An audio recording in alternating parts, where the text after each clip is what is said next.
So, good morning, friends. Hello, am I audible? Good morning, ma'am. Good morning, ma'am. Good morning, ma'am. Good morning, ma'am. Good morning. So, as we discussed yesterday,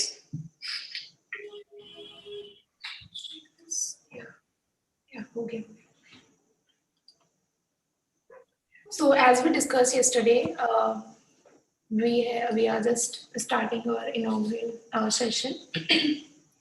Hello everyone, I'm Dr. Megha Barot and I'm a BIIS coordinator, Shrishti, and we have already discussed yesterday and we have talked about BIIS in brief, but after the inaugural session, we have detailed discussion. I hope you must have seen the schedule I have shared with you, the detailed schedule where you will find your assessment criteria and other things which you have to keep in mind. And yesterday also I have told you that every day you have to join on time and read before the sessions every day. And if you have any query after the session, you are free to ask in WhatsApp group or you can send the email, right? So for the assessment criteria and other details, if you have any query, you can just quickly ask. We have 1 or 2 minutes. And then we have with us Professor Anil Gupta sir. So do you have any question? No, ma'am. So as we discussed in BIIS, we have 15 to 16 modules and you will have to learn different sessions of that particular module. And I hope you have seen the details of the sessions and profiles of the speakers. So I hope you have no questions. So I'll invite Professor Anil Gupta sir, who is founder of Honeybee Network in Srishti, Gyan, and NIF. Yes, we have already discussed yesterday. So over to you, sir. Good morning, sir. Good morning, friends. Welcome to the 9th Biotechnological Innovation Ignition School. This is a unique platform where we are trying to build among the young minds a desire, a very keen, curious pursuit for excellence, relevance, and social connectivity.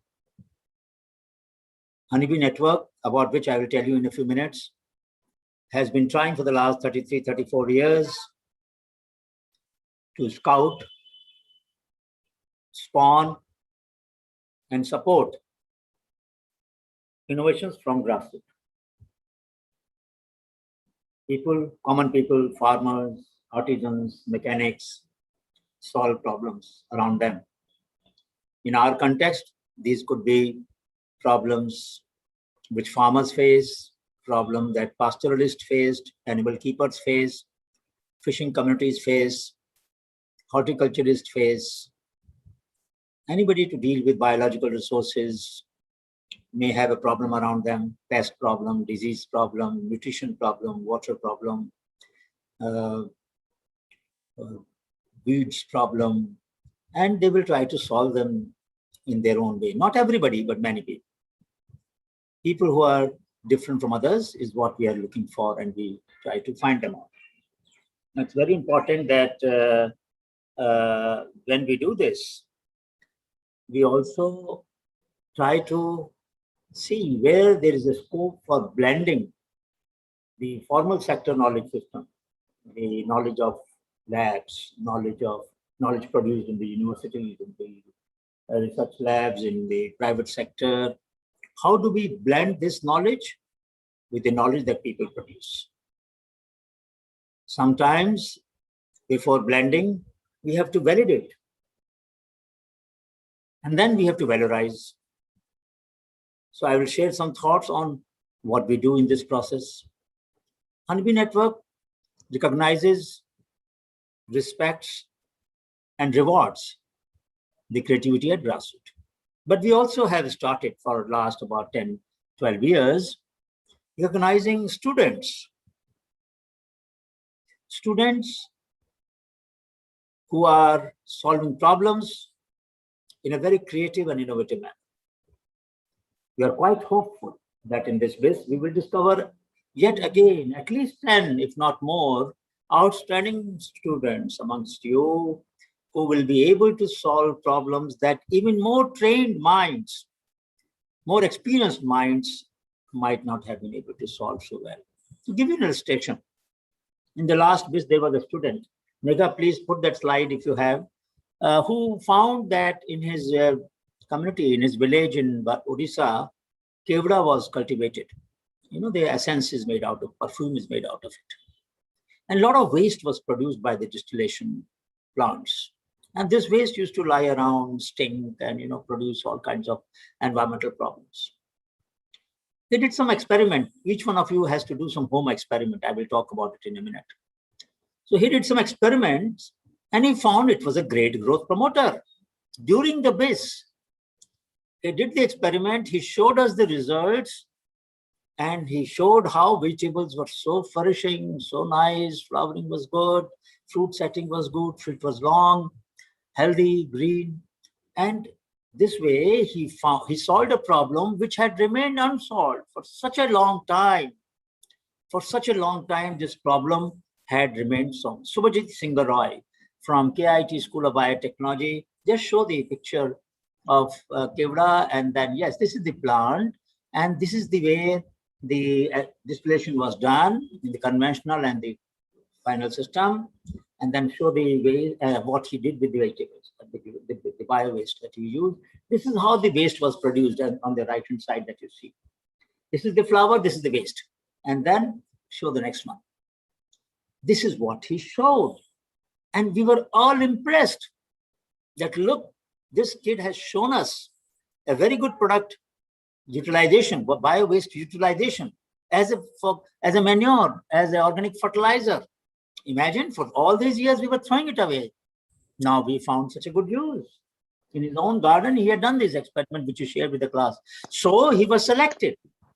For what? For an award of 1 lakh rupees to pursue this research further.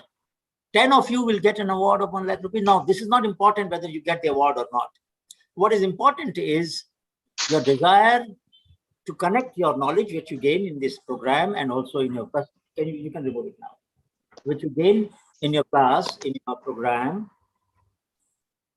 And how do you apply that knowledge, translate that knowledge into a practice? The practice could be a commercial enterprise, practice could also be a DIY solution. Now, this solution that he developed, Subhajit Roy said developed, is a DIY solution, do-it-yourself solution. Anybody can copy it, anybody can use it, no restrictions, no royalty to be paid, no intellectual property protection, nothing. Open innovation. In fact, we have today, we are going to have today with us Dr. Samir Brahmachari, a great champion of open source innovations in our country and in the world for that matter. He has pioneered many, many innovations at institutional level. And I would say some of the innovations are civilizational level, not just individual or institutional level. He will talk about it. I will introduce him when he joins us. Now, the point I'm trying to drive home is that translational research need not always be aimed at delivering solutions through market. Market is important. We all buy certain things from the market and they are required. But there are a lot of solutions that we take for which we don't pay. And our life will be impossible if we didn't have those solutions with us. Many of you download papers to read. You don't pay for them, do you? Somebody has shared it, somebody uses it. In fact, I would encourage you that every day, if you can do that, we will share with you the access to the blog, Creativity at Grassroots blog. You can post your thoughts, even short notes, 10 lines, 20 lines. During the BIIS, if some new idea comes to you, don't worry whether it is feasible or not. Don't make feasibility the enemy of desirability.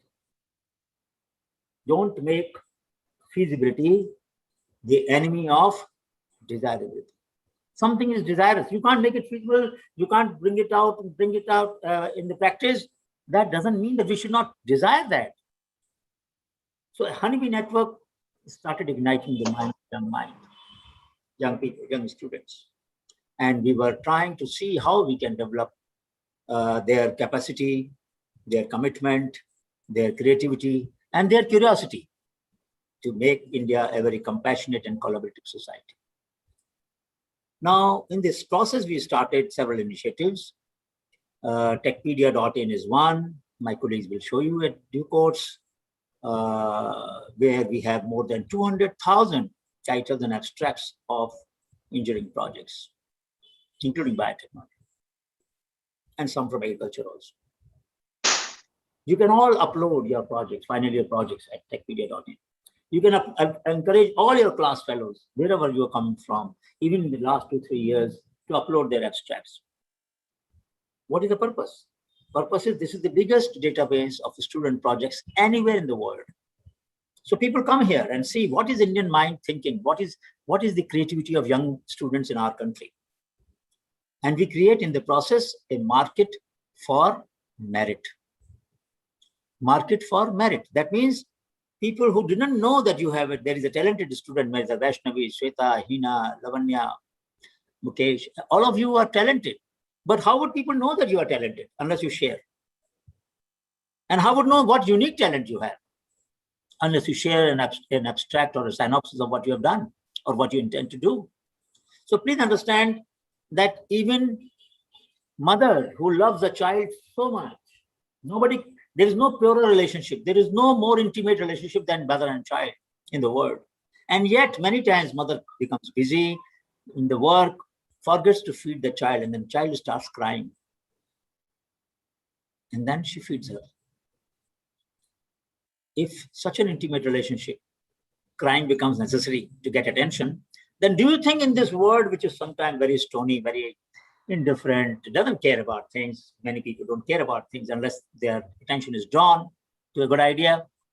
In such a world, people will recognize your talent without your crying for it, without your sharing that, without your speaking about it? No way, no way. I tell my colleagues, many of them do not follow that. Every one of them should share at least 500 words every day. 500 words everybody should write.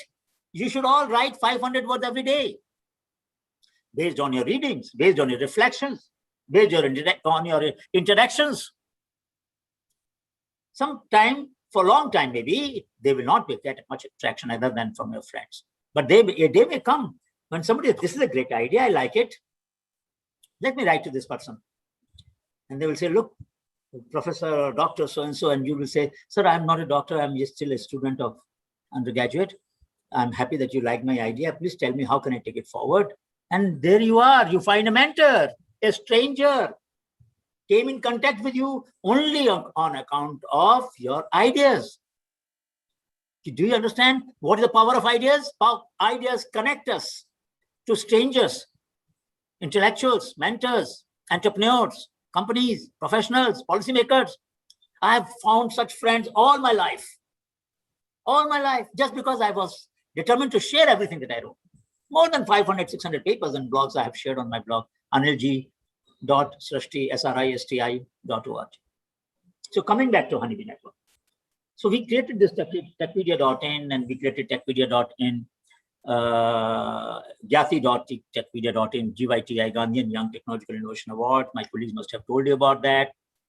Every year we give 15 awards in collaboration with BIRAC and DBT. You know, this program is sponsored by BIRAC, Biotechnology Industry Research Assistance Council, which was set up. This idea was approved in 2007-9, and of course it was set up in 2012. I played a small role in setting it up, writing the cabinet note for that. And it is one of the unique platforms, the only platform which invests up to 50 lakhs in the ideas of the student, even those ideas where proof of concept has not been developed. There are hardly any other such platforms of this kind. So BIRAC is a very creative, innovative, forward-looking organization.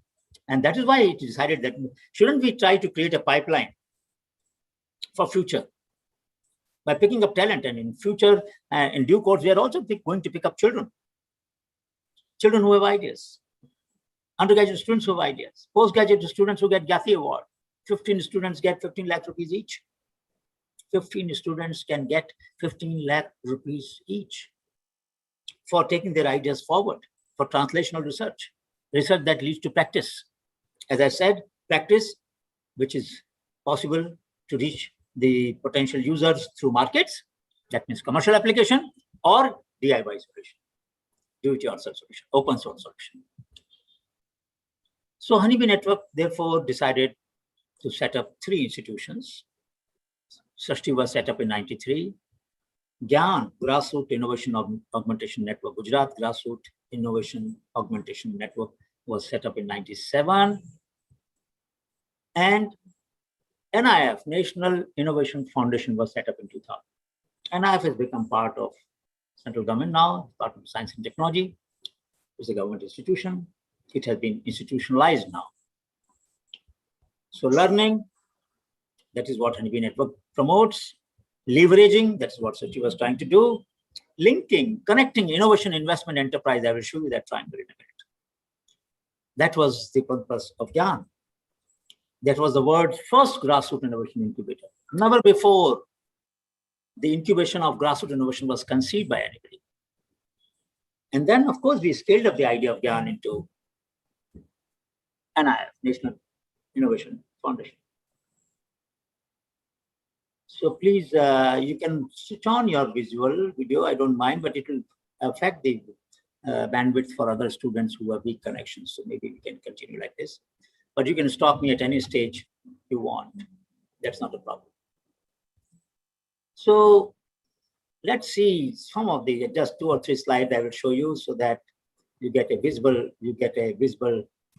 view of what we do. So validating and valorizing grassroots innovation, that's what we're going to do. That's what we are going to try. And this is what the Honeybee Network logo is. A nameless, faceless person comes in contact with the network, gets an identity, giving voice, visibility, and velocity to the creative and innovative people in formal and informal sector. Formal sector is the one from where you come. You are part of some college, some institution, some educational university, some research institution. And there are farmers who belong to the University of Life, so to say, who solve their problems. We want to connect you both. Our purpose is each one of you will have to work on some knowledge of the farmers or livestock keepers or fishermen and men, women, and try to develop a protocol to validate it. In the normal course, we would have brought you to the lab. We'll still try to bring you to the lab once the COVID situation comes under control. If not all of you, some of you who show promise in your protocol. What is the protocol? Where you will tell us how will you validate and valorize the practice that farmer had.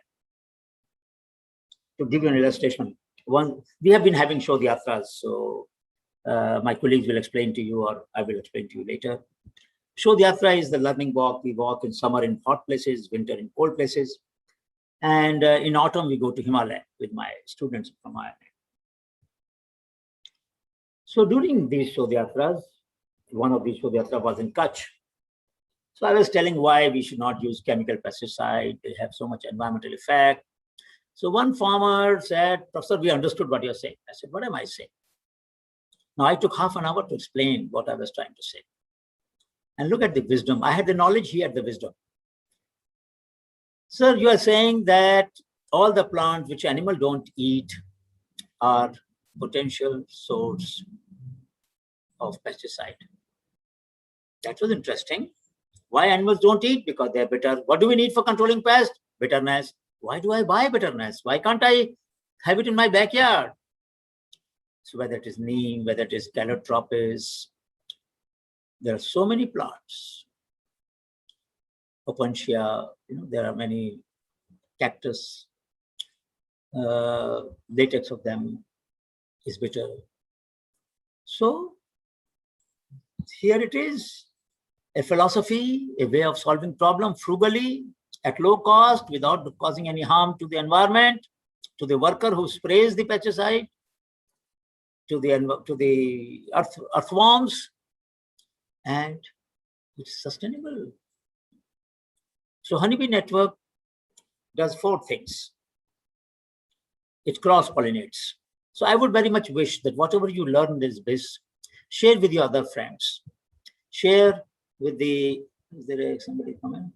अच्छा, मैं हिंदी में भी बताऊंगा बच्चों, दोनों भाषाओं में बोलूंगा, हिंदी में भी और अंग्रेजी में भी. तो मैं ये कह रहा था कि हनीबी नेटवर्क जो है वो क्या करता है, वो आवाज देता है, वो पहचान देता है, वो रफ्तार देता है. My friends who don't understand Hindi, how many students are there who don't understand Hindi at all, please, or who don't understand? Let me find out. How many students are there who don't understand Hindi? Just raise hands. Raise hand. Those Sudarshanam, Abha, Supriya. All right. And how many who don't really understand much English? Now you download, you put your hand down. Put your hand down. Those who don't understand English much. No, Anthony, you know English. Abha, you know. Those who don't understand English much. Hari Bhaskar, you mentioned about Hindi, and Virendra Malviya. Okay, 2. And so, no, those who don't understand Hindi, I understood now. Okay, 2 or 3. Well, my suggestion would be, friends, that I will try, and our speakers, most of them will speak in English, and majority of you understand English. So those who don't understand English, there's a recording available at YouTube. My colleagues will give you the link. Please come back to us in the evening. We will have 1 hour session for those who did not have clarity in any concept taught in the day. Every day we will have 1 hour remedial session. Swati, please understand. Swati, are you around? Swati, you are there? No, sir. Okay, Megha, every day we will have 1 hour remedial. Okay, sir. And remedial will be for clarifying doubts. So for example, Hindi speaking people who could not understand English, they may have many concepts they did not follow. So you have to explain to them in Hindi in the evening. Right, sir. Okay, sir.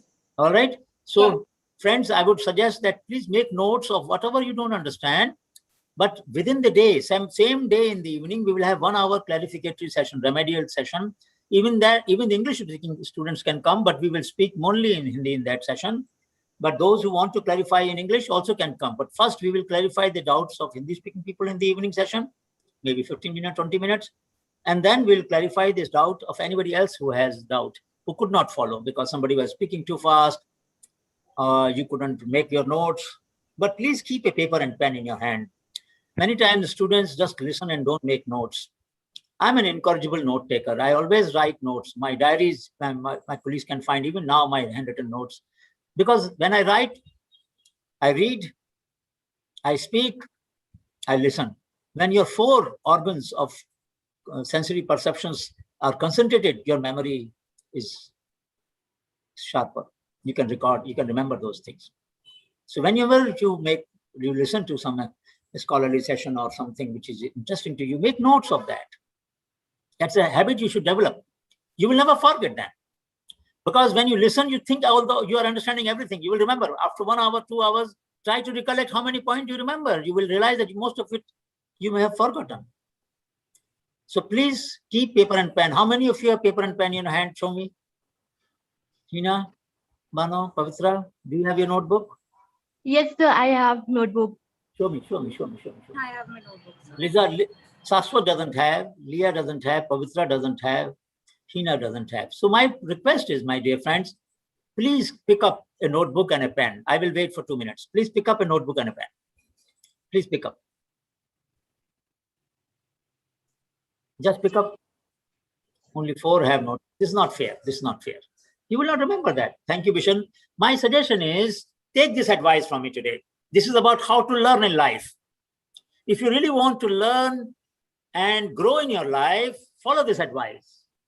And this is something I have done in my life. You look at my diaries, my notebooks, full of notes. Even those notes, I may not have to read them again because I remember. But how do I remember? Because I wrote them. There are colleagues who have worked with me maybe. But if they didn't make note, they wouldn't understand anything. They wouldn't remember anything. And then there's a loss of it, my effort and their effort. So please keep a notebook in your hand. Now you can lower your hand for 4 of you.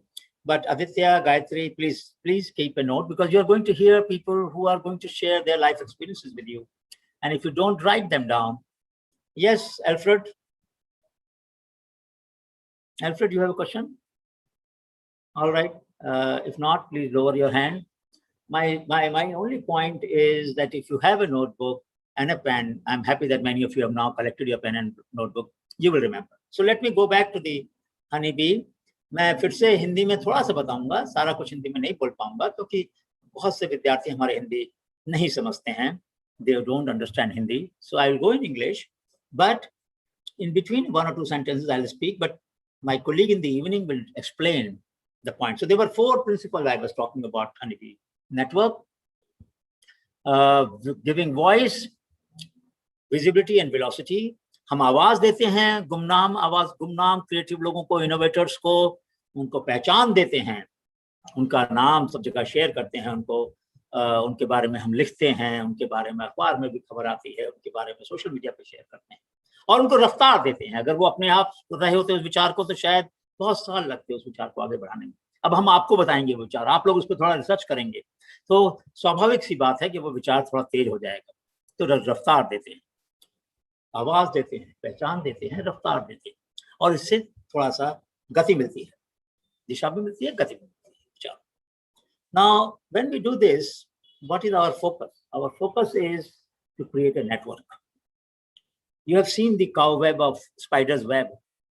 Each thread that the spider weaves is very thin, very light, very weak, but the network that they create, the web that they create, can withstand storms. We recently got a storm just 2 days back. 2 days back, we got a very heavy storm in our western coast. If you go to some bushes or trees, you might find that spider web may have been intact. That is the power of network. You can hold each other's hand and thereby help each other to face the problem, face the struggle. Networks have, so first is cross-pollination. Ideas can be shared with each other. Second is the people whose knowledge we take, they should not become anonymous. So whenever you write anything on farmers' knowledge, whenever you write any paper, when you do an experiment, you will have to acknowledge, make them as co-author because it is their idea. You are only doing the validation. You didn't produce the idea. Idea was produced by the farmer or the pastoralist or the artisan or the mechanic. So always remember, acknowledge the people from whom you learn, innovators particularly, but also others. Else it becomes plagiarism. If you take something from someone without acknowledgement and without proper citation and quotation, then it is plagiarism. That means you are claiming something to be of your own when you are not the original thinker. Third thing that it does is that whatever we work with the people, we go back to them in their language. So we have multiple language versions of Honeybee newsletter. More than that, we also have a practice where we share the findings of the research that we do in a simple language with the people from whom we learned that. That is third. And fourth, if that knowledge leads to any benefit. So we will share with you a case study where 6 communities of Gujarat shared their knowledge of skin disease. It was pooled in our lab. A medicine was made, a cream was made. It was licensed to a company, pharmaceutical company, Troika. Herbavate was the name of the cream for eczema and psoriasis. And they continue to share they will continue to share for 20 years the royalty that they get from the sale of that cream. And that royalty goes back to the 6 communities through a money order every year. Sachi doesn't keep any share now. So that is a benefit sharing. That's what Honeybee Network does. We are a pioneer in this regard, that whenever any knowledge is taken from people and value is added, a reasonable share must go back to the people whose knowledge made that product possible. So in your life, please remember these principles. They are helpful principles. They will help you to become ethically strong, intellectually bright, and morally very compassionate. You will realize that you can be kind because people have been kind in sharing their knowledge with us. So this is something that I want to just tell you how sustainability comes in. In Meghalaya, we saw this tree, this bridge in Inaugural village. So what was the first issue? First issue was they wanted to make a bridge which is different from others. What kind of culture it is which forces you to do original things, which forces you to do innovative things, which forces you to do sustainable things. That was the culture. बनाएंगे पुल, लेकिन अलग बनाएंगे कुछ, ऐसा नहीं जैसे सब लोग बनाते हैं. लकड़ी का नहीं होगा, तार का नहीं होगा, ईंट का नहीं होगा, सीमेंट का नहीं होगा. All right. Then they said, okay, so how do we make it? So there were ficus species, rubber trees on both sides. They had roots which looked like rope. अरे ये तो रस्सी जैसी दिखती है ये जड़. Let us pull it. अब टेक्नोलॉजी आ गई, और टेक्नोलॉजी को काम करने के लिए ग्रुप एक्शन चाहिए. Not one person cannot pull it. You need group action. Institutions came into picture, and then the bridge got built because people cooperated. So technology, institutions, technology is like word, science is like alphabet, technology is like word, institutions are like grammar, and culture is like thesaurus. Remember all the four things. We need science, we need technology, we need institutions, and we need culture. Now, this is something which all of you will have to remember. This is a photograph that my colleague Anamika took in the late year. You see all these swans, they are moving in one direction. But this one is moving in a different direction. This is what I'm interested in. They are good, they're doing their job, that's fine. This is very nice. An eye for auditing, an eye for something different, eye for something creative, eye for something defined. You know, somebody who can defy the trend, who can break the trend, who doesn't care whether others will like it or not. Then many times we don't take initiative because we want approval from friends. Don't worry about approval. दोस्त क्या कहेंगे परवाह नहीं है इसकी बात. मुझे जो मन में आया मैं करूंगा या करूंगी, वो बहुत जरूरी है आपके लिए. Try to pursue your own desire, and that sometimes will be wrong, but sometimes will be right. We have to develop, we have to challenge ourselves. We have to challenge ourselves. Why can't I do something different, something better, something unique? There was no need to make so many students who with different names, different pedigree, different families. We could have made one person and cloned it. We have different persons in this world because we want different ideas, different ways of solving problems. So this is how these are the databases that I mentioned, techpedia.in. And we have a patent, 0.9 million abundant patent. When you do assignments, you will talk about gyan.org/patent.php. Two students, Zygam and Devika, they were my students in IMA, Indian Institute of Management, Ahmedabad, in my class on intellectual property right. When they joined a company, they said, sir, can we do something for you? In the weekend, we have time. I said, yes, you can do. So what should we do? Download all the abundant patent which were not renewed. And they put together 0.9 million. You can also find them at techpedia.in/patent or gyan.org/patent.php. 0.9 million. Free to use. You can use them, but you have to cite them. We also developed a database called as grid.undp.org.in, which has about 1,500. And the database of Honeybee database is coming up now with around 2,500 innovations. So we are trying to put together these open databases so that you can learn from them. So let me just go to the last slide here. Minds on the Margin Are Not Marginal Mind. This is the book which we will share with all of you. All of you will get a copy. Megha, have we ordered the book for them? Megha? Yes, sir. Yes. So you will all get a copy of this book, and we'll try to get it to the previous students also. So that it gives you the historical context in which grassroots innovation movement began in our country. So that's what I was explaining, that Honeybee Network started to process learning. The industry tried to leverage the learning into action. That's why we are organizing this. Gyan tried to connect innovation, investment, enterprise, converting them into businesses, social or economic. And NIF legitimized it by bringing public policy, government policy into this, making a part of government system. So let me just remind you all, there is an interesting book, Mothers and Daughters of Invention. Does anybody know the name of the author? Anybody? By any chance? Unlikely, but still I'm taking a chance. No, doesn't matter. Autumn Stanley spent 13 years of her life in writing this book, Mothers and Daughters of Invention. 13 years of her life in writing Mothers and Daughters of Invention.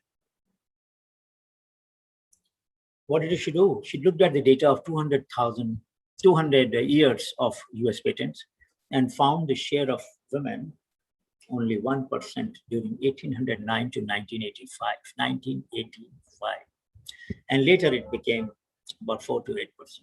Many of the girls who are in our class, I expect you to be no different, no less, but in fact, sometimes better, if possible, than the boys, in proving your creativity, in showing that you can work hard, in showing that you are original, in showing that you can do better enterprise, set up better enterprises. Please remember, there has been a bias in our society. We all recognize it. If you look at 30, 40 labs of CSIR, hardly 1 or 2 are headed by the directors are women.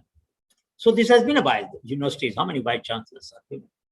Not because they are lacking talent, but somehow our socialization. If I'm making a decision and my friends are men, then I consult them and they think of other men who are their friends. That's how somehow the system works, which is not good. And this bias continues to be even in USA, not just in India.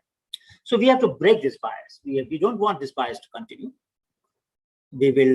I will not take further time. I want to come to now 3 assignments that you will do in this course.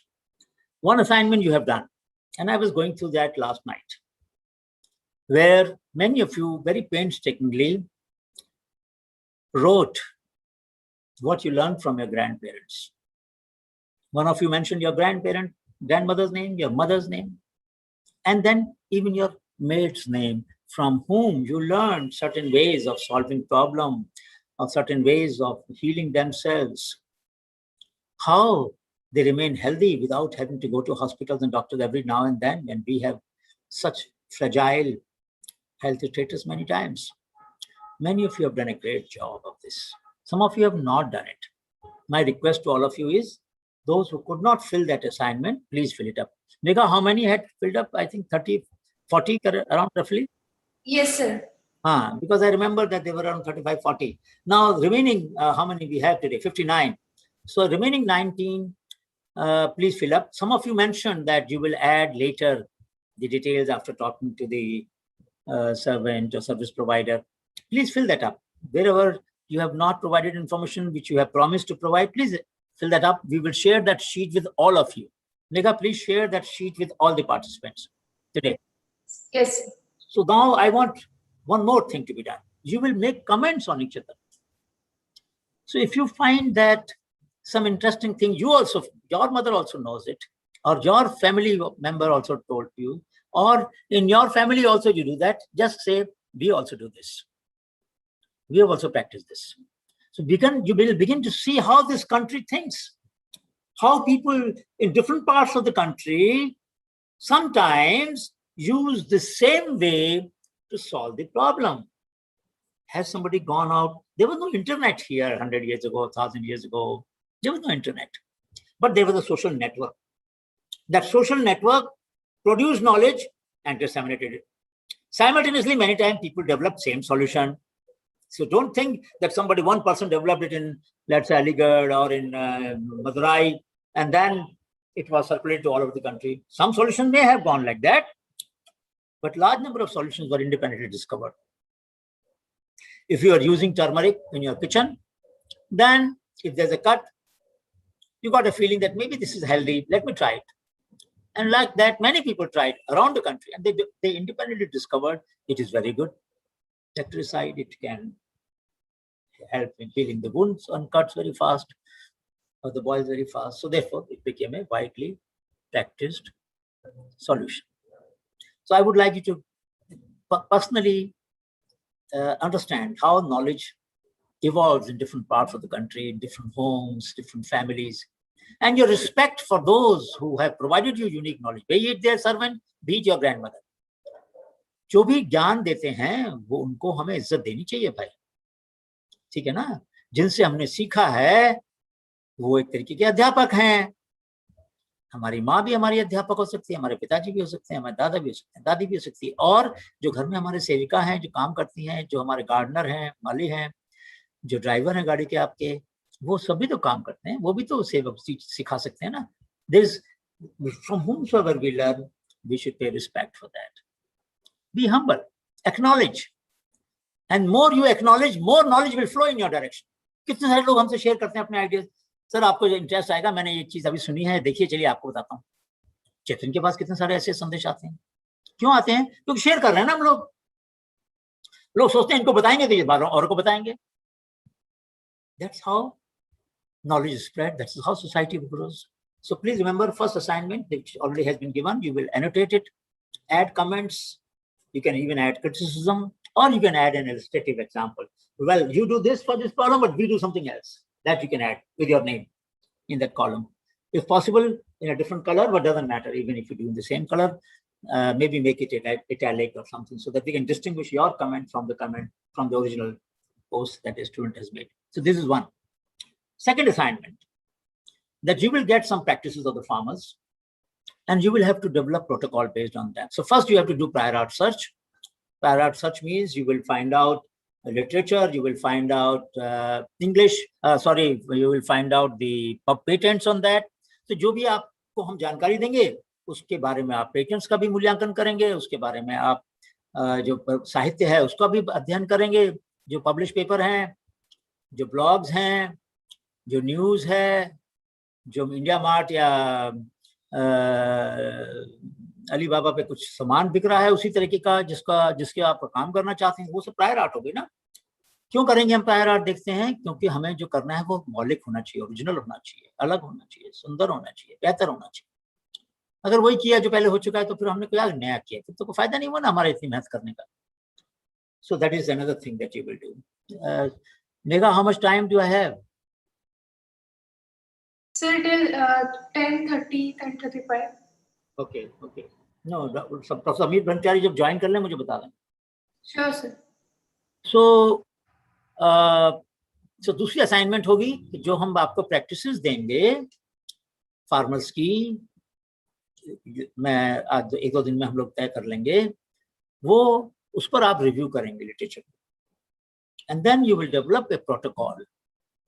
उसके लिए आपको time मिलेगा till the last week of your assignment, you will have time.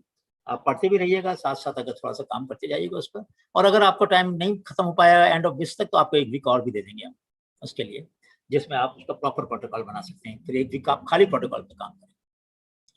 तीसरी assignment, और ये बहुत महत्वपूर्ण है भाई, ये असाइनमेंट है जिसमें आप लोग घर पर एक्सपेरिमेंट करेंगे। You will do experiments on herbal pesticide, experiments on growth promoters. To give you an example, आपके घर में छोटा सा गार्डन है या आपके पास कुछ पॉट्स हैं फ्लावरिंग प्लांट्स के, 6 पॉट्स हैं मान लीजिए आपके पास। 3 में आपने नारियल का पानी डाला, you put coconut water, 1 coconut in let's say 10 liter of water, dilute it. And in 3 you put only water, not coconut, not mixed with coconut. And observe the behavior. You will be amazed to see the flower, the growth, the greenness index of the leaves, and new buds coming in if it is a flowering time. And flowers, the more of flowers that will appear if there's a flowering time. So coconut water is a great growth promoter. Then you will read about it. And you will do an experiment, and then you will say, now I have established by doing this experiment 3 times, 4 times, that it works.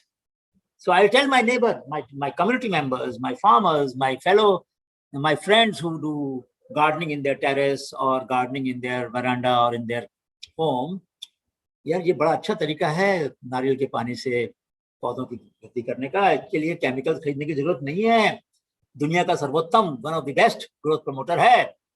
चलो भाई, ये आपने experiment कर लिया, आपने experiment करके बता दिया, you have experimentally proved that it works, and you develop the dilutions. Then second round you will do different dilutions, 1 coconut, measured volume, let's say 200 ml in 10 ml or 5 kilo. You can put the different quantities of coconut water. So that can be an experiment. Megha, can you show them the list of experiments that the one that we selected? You have a table of that. The one that we selected, we can show them the titles of those experiments. So yes. These just as an illustration, we will show you. These experiments will give you an idea as to what a student did, something that we liked very much, though others were also good, but these are very good. Now you can do experiments in electronics also. You can do experiments in microfluidics. You can develop paper strip test for certain kinds of, just like litmus paper, you can develop some other papers with different kind of coating. I will explain to you that. So you can do experiments in bioengineering, you can do experiments in diagnostics, you can do experiments in medical devices, you can do experiments in biological or phytochemical aspect, you can do experiments in microbiological aspect. After all, you know that yogurt is nothing but a microbiological experiment somebody must have done and put a starter in the milk at a particular temperature, and then microbacteria multiplies and you get a yogurt. Now you can get starter from 3 different sources. All right. And then ask your mother, what is the best temperature? She will give you metaphorically, maybe, aisa haath rakh ke dekh lo, aisa hona chahiye. But then you measure it. And you can first do whether different starters set the yogurt differently. And then look at the taste. And which one is best? You ask the family to evaluate. Then the one which you like very much, use that starter and change the temperatures and see which is the best. And then you can see whether this starter, can you take the bacterial growth from the core of the yogurt or from the edges? Does it make any difference? How do we maintain? People have kept microbial lines of yogurt starter in open air without contamination for centuries. We were told that you can do microbial experiments only in the closed and sanitized environment. Dahi to hum khule mein bana lete hain. So these are some of the examples. Biofertilizer from solid waste, where they used waste of, they used eggshells, onion peels, and developed a biofertilizer. So all of you have vegetables, and just show them what the objectives one by one. These are the experiments that they did at home, and they developed different kinds of peels, eggshells in homogenizer, put them in the oven, powdered them. Go ahead, go further. Do you have a session when you will explain all these experiments? Please have a session later on after lunch. Megha? I have a session after the lunch. So you explain all the experiments to them. Yes, sir. Yes, we will explain to you all the experiments. So this is the next assignment. Yes, we can do hydroponics. बहुत तरह के होते हैं अंकित. Hydroponics में आपने पानी जो है उसके अंदर न्यूट्रिएंट्स को अलग अलग तरीका है डालने का, उसके टेम्परेचर का, उसके शेड का. तो आप कोशिश करना कुछ नया हो तो अच्छा रहेगा, कुछ नया सवाल होना चाहिए, कुछ नई जिज्ञासा होनी चाहिए. तो ये एक्सपेरिमेंट हुआ, घर पे आपको एक्सपेरिमेंट करना है, कोई भी एक प्रॉब्लम को सॉल्व करने की कोशिश करनी है, या कोई प्रैक्टिस है जिसकी साइंस आपको पता करनी है. Many of you must have noticed when you were a child, or your niece or nephew must have been given this. बच्चे के पेट में थोड़ा दर्द होता है तो क्या करते हैं, जायफल, नटमैग को घिसकर लगा देते हैं ना. When the child is not feeling, there is a flatulence in the stomach, there is a little tension in the stomach, child is not able to eat properly or feed properly, child is crying. So what would mother do? She will rub the nutmeg on a piece of stone with the water and put that little paste in the navel. Navel as a drug delivery route. Is there any modern medicine which is delivered through navel route externally? No. Why have biological scientists ignored such an important drug delivery route? You can do experiments. You can find out that if you take asparaginum, हींग, पानी में घिस के चम्मच में थोड़ा सा, आपको गैस बन रही है, टेंशन है पेट में, डाइजेशन का प्रॉब्लम है, आप लगाएंगे तो आपको गैस पास हो जाएगी, आपका पेट हल्का हो जाएगा. अरे ये तो आसान तरीका बता दिया प्रोफेसर ने नहीं बताया. ये तरीका हमारे समाज में है बहुत सालों से, हमने ध्यान नहीं दिया इसके ऊपर. We have not paid attention to this knowledge. So though a lot of practices are there, the difference in your generation and the generation before was they listened to that and they followed it without asking question why. Your generation has to ask question why, and then question has to be how does it work, and then next question should be can it be done better. How, whether it can be made better, why does it work, What is the reason? Is there a process? Can we improve the process? Can we improve the outcome? So please try to design good experiments. You can do more than one experiment also. And you know, your family will also like you more because they say, oh, kids, you are listening to us again. We thought you will not listen to us. आपके grandparents complain करते होंगे कभी-कभी. Mother भी कहती है, तुम लोग सुनते नहीं हमारी बात को.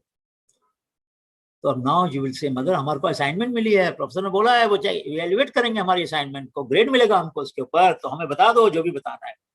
So you can record whatever your mother or grandmother tells you and then pick up something that you want to experiment on.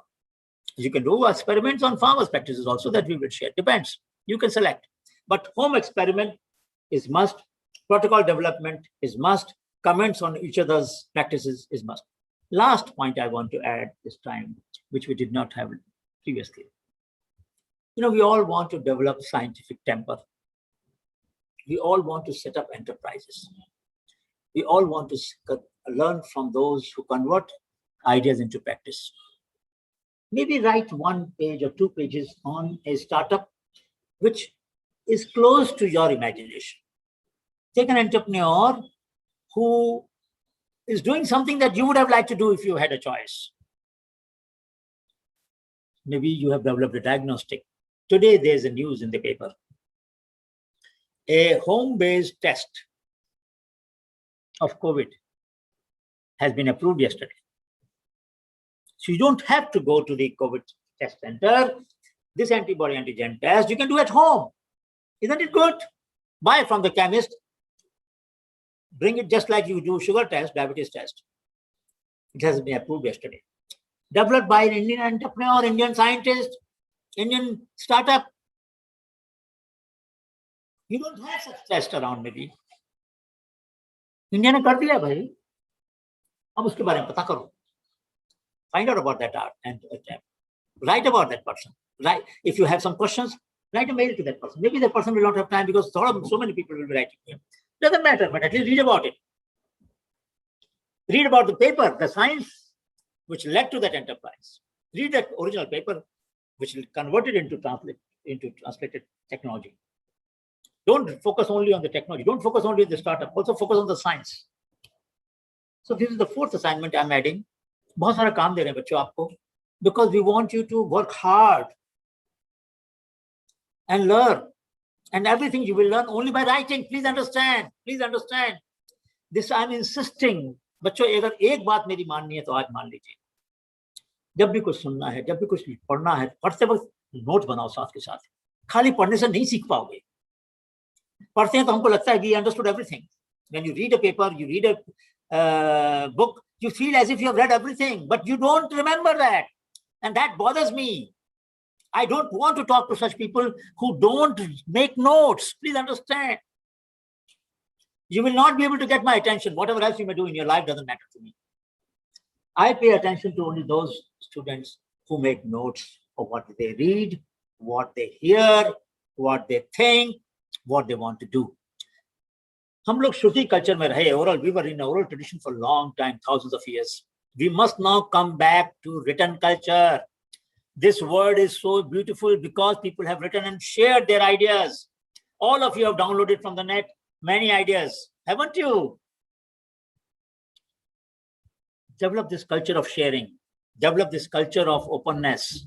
Make notes from what you read, notes from what you hear, notes from what you do, experiments at home. Make notes of everything. And if results are not to your liking, even then you should write. Don't feel bad because your results are not matching your expectation.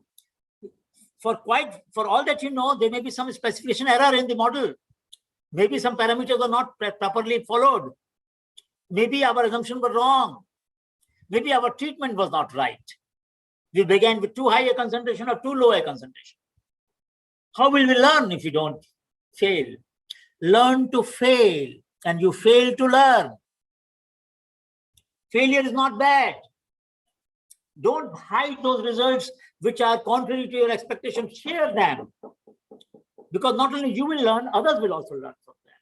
कभी line को fit मत करो. अरे मेरा तो ये high dose पर response कम हो रहा है. Possible है ना immunomodulatory. When you do immunomodulatory effects, you do find that at different concentrations, the effects can be different. Low concentration effect can be low, and high concentration, middle concentration effect can be high, and then it can be low again. So what? The mechanism, the biology is such that you may have to understand and accept. How will you learn about immunomodulatory behavior if you didn't look at such results? Don't try to fit the curve. Don't think, oh, everything should increase with increasing the dose. No, it doesn't. And we need to learn that. So please be faithful to your data. Be faithful to fact. In science, we have to be truthful, not because we are a good person. We have to be truthful because that's the only way we can learn. There's no other way to learn. Good science leads to good technologies. So please do read basics. Do read the scientific papers which led to a startup. That was the fourth assignment, that you will write about one startup which mimics closely what you're doing. Dr. Manish has joined. Dr. Manish, I was just telling him that yesterday there is an approval. You may know more about that entrepreneur who has developed a home kit now for diagnostic, COVID diagnostic antibody kit. And maybe BIRAC has supported it. And this was today's newspaper has a news. So now, very soon, we will have a kit by which we can measure, we can check ourselves at home. We don't have to go to COVID center. Because many times when you're standing in a COVID testing center, that itself becomes a COVID spreading event, unfortunately, because people don't maintain distance and all that. So there was a need. Look at this. There was an unmet need for a home kit. An Indian scientist used that kit and has produced that product. So there must be a scientific paper which led to this science that at room temperature in your home conditions, you can now do a test, and that test will be able to give you the feedback about what your COVID status is. Isn't it nice? It's something that we waited for. It's something that we all wanted. We all want it. Manish, you know the name of that entrepreneur because that news didn't have the name by any chance? No, I'm forgetting, Dr. Gupta. Probably it is LFA based. So that's. We will find out today and by the end of the day. But I'm very happy that Professor Samir Brahmachari has joined us. So it's my very my great privilege. He's my dear friend. I admire his passion. I admire his zeal for openness. And more than that, I admire his ability to look for crazy ideas and implement them. Ideas many of us have. What we lack many times is implementation spirit. But he would not leave them just at ideas level. Last time we had talked about, and I maybe briefly will mention that about OSDD, but our purpose today to learn from him is not about only one specific achievement of his life. What we want to learn is right from his student days, maybe from school days to undergraduate days. And undergraduate day is very important for us because these are all undergraduate students. There must be something that Samir you did, which made you what you are. And we want to understand how did you evolve to be such an outstanding scientist and a good human being at the same time. You have been compassionate. You have encouraged collaboration at a scale at which nobody had done that before. So this spirit that people don't work together, that Indians can't work together, you blew this myth apart and proved that Indians can work together and work together not just with Indians, but people around the world. And you showed that even an undergraduate student have an idea about a particular pathway in a TB, TB metabolic pathways. And the professors, you told me once that the professors will join that group under the leadership of a student. Who can do that? You did it. You did it. So friends, we have a wonderful human being, wonderful scientist, wonderful science leader, former Director General of Council of Scientific Industrial Research. And I will leave the introduction through his story, which he will tell us about how he grew to be such an outstanding scientist and how did he convert so many scientific findings into technologies and encourage others to convert them into technologies. He had a very novel, very ambitious goal of CSIR 800, where he wanted that we should not work for only 200 million people, we should work for 800 million people. And maybe he will talk about it briefly, that also. So I will not like to preempt what Samir you are going to say, but I want to just tell you that we are very excited about your presence today. We are very hopeful that you will charge these students with your own story, your own life journey, and you will make them to follow some of the lessons of your life, which will help them to do even better than you. And that's our goal, that if they can do better than you, I think we have achieved something outstanding. Samir, welcome.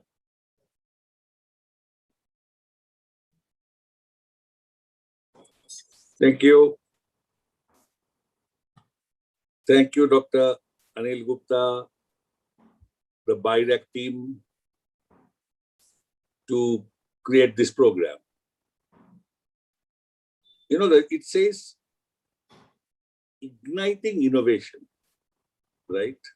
The school is for igniting innovation. Ignite means to create a fire, right? You can ignite small, or ignite, create a forest fire like innovation that takes up everybody else. You know, Dr. Gupta always gives me very hard task. He never gives his students simple task. You know, I know as a teacher, how was he? And he has given me many hard tasks. And today is one of the hardest tasks he has given me, to talk to you about my journey. You know, in the word of Tagore, অতীতের কথা কহি বর্তমান যদি যায় সে কথাও কহিব না হৃদয়ে জপিব তাই. If the talking about the past, present passes away, we'll not talk about it. We'll keep it in our heart. But what he wants me to do is the reverse today. You know, last 16 months, I have been doing something I've never done before. I didn't learn much of virology, but today I can tell you I have read and learned in 16 months so much of virology, so much of COVID research. And it only shows that even irrespective of the age you are, you actually can unlearn, relearn, and completely rebuild your expertise. So today my talk also will talk about how boundaryless science allows you to innovate. Because innovation is nothing but connecting the unconnected dots. And innovator sees what others don't. And everything exists. It's a matter of connecting them. And that's what makes it happen. Dr. Gupta wanted me to go back to my school days. You know, I was born out of a Bengali family in Calcutta, spent my 23 years schooling and college and masters in Calcutta.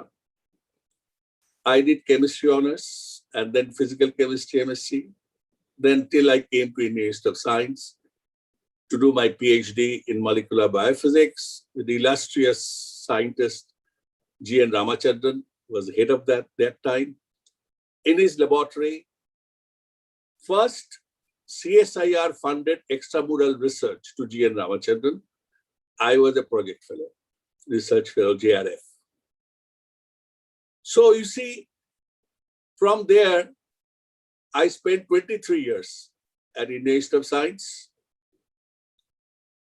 From junior research fellow in GNR's project to PhD student to research associate to lecturer to assistant professor to associate professor and professor when I completed my journey. All I can tell you, it's important to have a dream and a passionate drive, but eventually destiny takes you where you are. And nobody is better than Dr. Anil Gupta, who is a standing example what passion and dream, you know, you have to have a passionate drive. It's not just drive alone. It has to be a passionate drive to pursue your dream. And this is, he has exemplified and demonstrated throughout his life what is possible, okay, what looked improbable, and that becomes reality. One such person was APJ Abdul Kalam, who actually, we both, me and Anil Gupta, are very lucky to have got his blessings and came to know him very close quarter. I'll tell you the story when I was at Indian Institute of Science. how APJ Abdul Kalam's lecture made me believe that India needs a genomics, and it can be done through a system, Indian National Science System.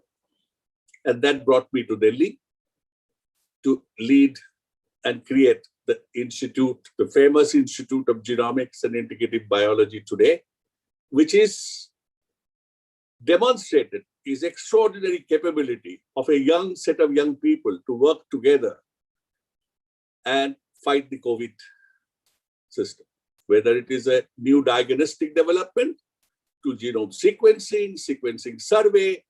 It's amazing that what students have done with the young faculties.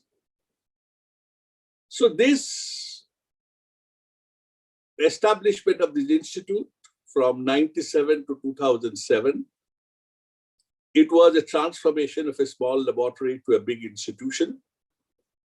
I was asked to take responsibility of the entire CSIR, and that's where Dr. Ranil Gupta is talking about CSIR 800, which I did after Dr. Mashelkar, one of the illustrious, I think the most illustrious Director General of CSIR. After him, it was a hard job. And then I decided when I retired, it's about 7 years back, 8 years back, I decided that I spend all my time with younger people and entrepreneurs and look at, healthcare from perspective of digital healthcare, from genomics and education. So my journey today will start when I was in the school. In the school, I was a totally nerd student, does nothing but studies. And I hardly had friends, very introvert, continuously doing maths, irrespective of the book I get. There was no maths during those days it was 11th class, that I haven't solved. You cannot give me a maths I cannot solve. So I was absolutely nerd. Everybody thought I should do physics and mathematics. So when I was young, I grew up in a very middle-class family. My father was a government officer. But those days India was poor. You still needed stand in the ration line. Even today, India does. For our lifestyle, I can tell you that. So I realized that it's important to be economically self-sufficient. One of the things that innovation does is convert knowledge into wealth through a process. And most of the people don't realize that generating knowledge alone will not create wealth either for yourself or the poor people, others. So you have a choice in life, whether you create wealth for yourself or you create wealth for others. It not necessarily be only a financial wealth. It can be a very intellectual wealth. It can be some amount of, not a, psychic income. There has to be something that has to be created out of knowledge. Otherwise, knowledge is like a water body of a lake, whereas a small stream generates electricity. So innovation is nothing but taking that water stream and converting into electricity, a useful, productive use. So innovation is an outcome of doing something that is non-obvious and doing something that others don't see, but it is based on profound knowledge. So I will tell the young people today, you can't be an innovator until you have become solid in your subject that you studied and your knowledge. So I tell you, by the time I finished class 10, I could see my brothers who were studying engineering and all. Father had financial hardship. And if my brothers did not do well, my father will very, very scolding them. There's so much money I'm spending on you. I don't know what it is. So fortunately, I got recently my father's last pay slip. along with his Dhaka University degree. And I could realize that it was all few hundred rupees, 600 odd rupees was the last pay. But I can tell you, so I decided that I will have to earn money. So my first innovation was to sell maths. When I became DG, I was asked similar question like Anil Gupta. Telegraph wrote an article that DG who sold maths. So what did I do? You know, all those students who are not very good, they wait for the 11th class or those days, now 12th class board, pre-board exam. There will be test exam our time. And those question papers will come out from all schools as a compilation. So I have solved them. So since I have solved them, I thought, why not I talk to the press, and press people are interested to bring out solutions. And there is no professors or teachers have time that by the time December you have this and by March is a new exam.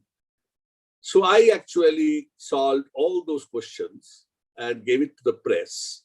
For small, it was 2 rupees. And for big 1-page answer, it was 4 rupees. So I was earning every week more money than my father was earning as a salary at the end of his career. Okay. So that was my first, I sold maths. Okay. So then instead of joining, all of you are, many of you are feeling very part of that last 1 year and a half almost, you are not being able to go to college, you are not be able to go to schools, and people are very part of it. So I was asked recently by a press in Calcutta, what do you think? So I said, Second World War was 7 years. The entire Europe was destroyed. Education was completely gone. But post-war, those survivors, many of them went to get Nobel Prize. So to me, it's a great time to spend and think. And it's a great time to retrospect, learn, and do something that you wouldn't have done just going to college or school. I was fortunate in some sense. It was very unfortunate at that time. Kanil will remember 1970, 71 Naxalite movement when Calcutta University was closed for 1 year. We lost 1 year of our academic career because I passed out from BSc, which should have been over in 71, finished at 72. My degree certificate says like that. But during that year, I decided to do new things. And I translate, that time Bangladesh war was over and Bangladesh wanted everything in Bengali. So I translated a very famous book in chemistry, which I read upside down into Bengali, and again sold it to press. A press will not publish a book with the name of a student, then nobody will buy. So they have to get a professor's name, but somebody has to do the job. So I did that job. And I still remember, 16 rupees per page of translation in 1970, 71 was a big money, few hundred pages of translation. So I was rich. I could write with a Shepherd's pen, bond paper, buy every book that I wanted. When the teacher was talking about electrochemistry, I'll buy a whole book of electrochemistry. When they talk about small thermodynamics chapter, I'll read the whole book of chapter, and I read. So what I meant is, it is possible to convert your knowledge into economic return. In the beginning, it was for myself. And as I grew older, it is for the others. So therefore, of course, I got the National Science and Scholarship, so was okay. And then still, I decided that it is important that to be financially 100. So I never took, for my education, any money from my parents. Still, I just came to class 11. Okay? And that was a great sense of pride with which I must say that I was very lucky that we had extraordinary teachers in the Calcutta University when we joined the University for Physical Chemistry. When I joined chemistry, people were very surprised because those days you will be going to presidency college to do physics if you are good in maths? How come, you get highest marks in the board and still you go and do chemistry, which is a boring subject? But I was very keen to learn about chemistry of the body. So my interest was always human understanding, what we are and how we are. Those curiosity had big interest. Why an egg boiled becomes hard, whereas a wax melts. All these sort of questions was bothering me, and I wanted to understand chemistry. And after chemistry, of course, I looked at and I saw that large number of people who got the Nobel Prize in physiology and medicine and other subjects were mostly physical chemists, including Francis Crick and all studied physics and physical chemistry. So I took physical chemistry, and I was very lucky. I had teachers like Ashima Chatterjee in organic chemistry, Sadhan Basu in physical chemistry, Mihir Chaudhary in physical chemistry. They were extraordinary teachers. Okay, we were lucky that you have teachers who are teaching you masters, who are all Bhatnagar awardee, who are fellows of the National Academy, editors of journals. And then my friend went to Kanpur IIT because I did not get that golden requirement of 60%. Calcutta University was very conjuice. So they used to give 59.7% and still deny you. So my friend went to Kanpur IIT, and there was CNR Rao, D. Balasubramaniam, and Ranganathan and George. And those notes we exchanged. Every month when he will come, we will exchange these notes. So today you have virtual teachers. I had CNR Rao, D. Balasubramaniam, Ranganathan, and George's notes as my virtual teachers. And idea was there was no Xerox those days. So you have to copy in the weekend, whole night, you have to copy. And he will copy the notes of Sadhan Basu and Mihir Chaudhary and Ashima Chatterjee. So I had 7 greatest teachers of Indian, ever India produced, and that was great fortunate that made me arrive at Indian Institute of Science. Indian Institute of Science was a very different place. Suddenly from crowded Raja Bazaar to this pristine, beautiful campus, I have never seen. I came for an interview, but the interview was very funny. It said that subject to first class, but I had 59.7%. But I came and stood. I give you an example of how important is persistence. I remember I was standing in the corridor and I was not given the chance to take the interview, but I waited whole day. I wrote about this. You will get it in the Google, in the Indian Institute of Science 100th year, when they gave me the Distinguished Alumni Award. They had a book. So in that, I've written about it, my journey. And in the second day, Professor Shashi Shekharan took pity on this boy who is standing there in the corridor whole day. So I was taken for an interview. But I have read books. I have not read notes. So I might not have done good in the exams. But any question they asked, I could answer. And therefore, I was taken. So I can tell you, persistence is an important quality. Believe in yourself is more important if you want to be an innovator.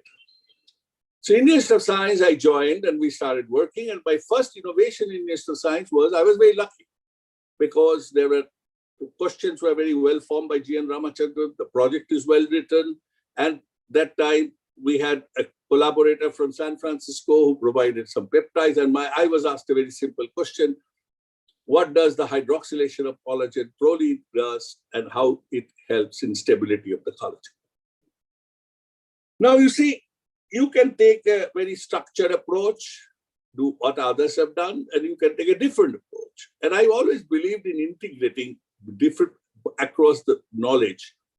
So as I said, unconnected dots is what makes it different. I still remember I was using a machine, which was the first of its kind in the country, called Chasco J20.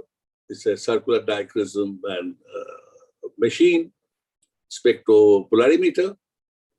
But that needed continuous nitrogen gas supply, So I was handicapped because the machine will run for a few days, and then gas will be over. The cylinder has to go somewhere and get it filled from Chennai, come back. So half the time machine is standing. But Indian Institute of Science has a liquid nitrogen plant in the physics department. So my idea was, how not I not take a little 5 liters of liquid nitrogen and put into a container, but it will not come out the pressure you need. So what I did, I still believe this was one of the most innovative, even today it is practiced. I just put a copper rod to create enough heat so the gas will come out with this velocity that is necessary per minute flow to maintain the spectrophotometer free of ozone so that this lamp doesn't get burnt. That was a little innovation, but I must tell you that innovation allowed the machine to work around the clock, and I became the largest user of that machine, I think, in the history, and published so many papers during those periods. And these are little ones, but they're very important when you are young. That, my work, by connecting everything, I could disconnect the informations. I could actually publish that paper in PNAS as a PhD student, as a BA author. And that gave me a job at the age of 28 at Indian Institute of Science. It's the same department. So therefore, I never believed that doing good science in India was difficult. By seeing the tall people like G.N. Ramachandran and all. And I suggest, Anil, every participant should be given a book, which has just published last week. It's available on Amazon.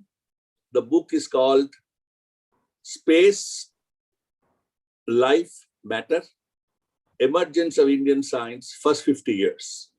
It tells about the stories from Govind Swarup to G.N. Ramachandran to C.N.R. Rao, M.M. Sharma. There are stories, beautiful stories.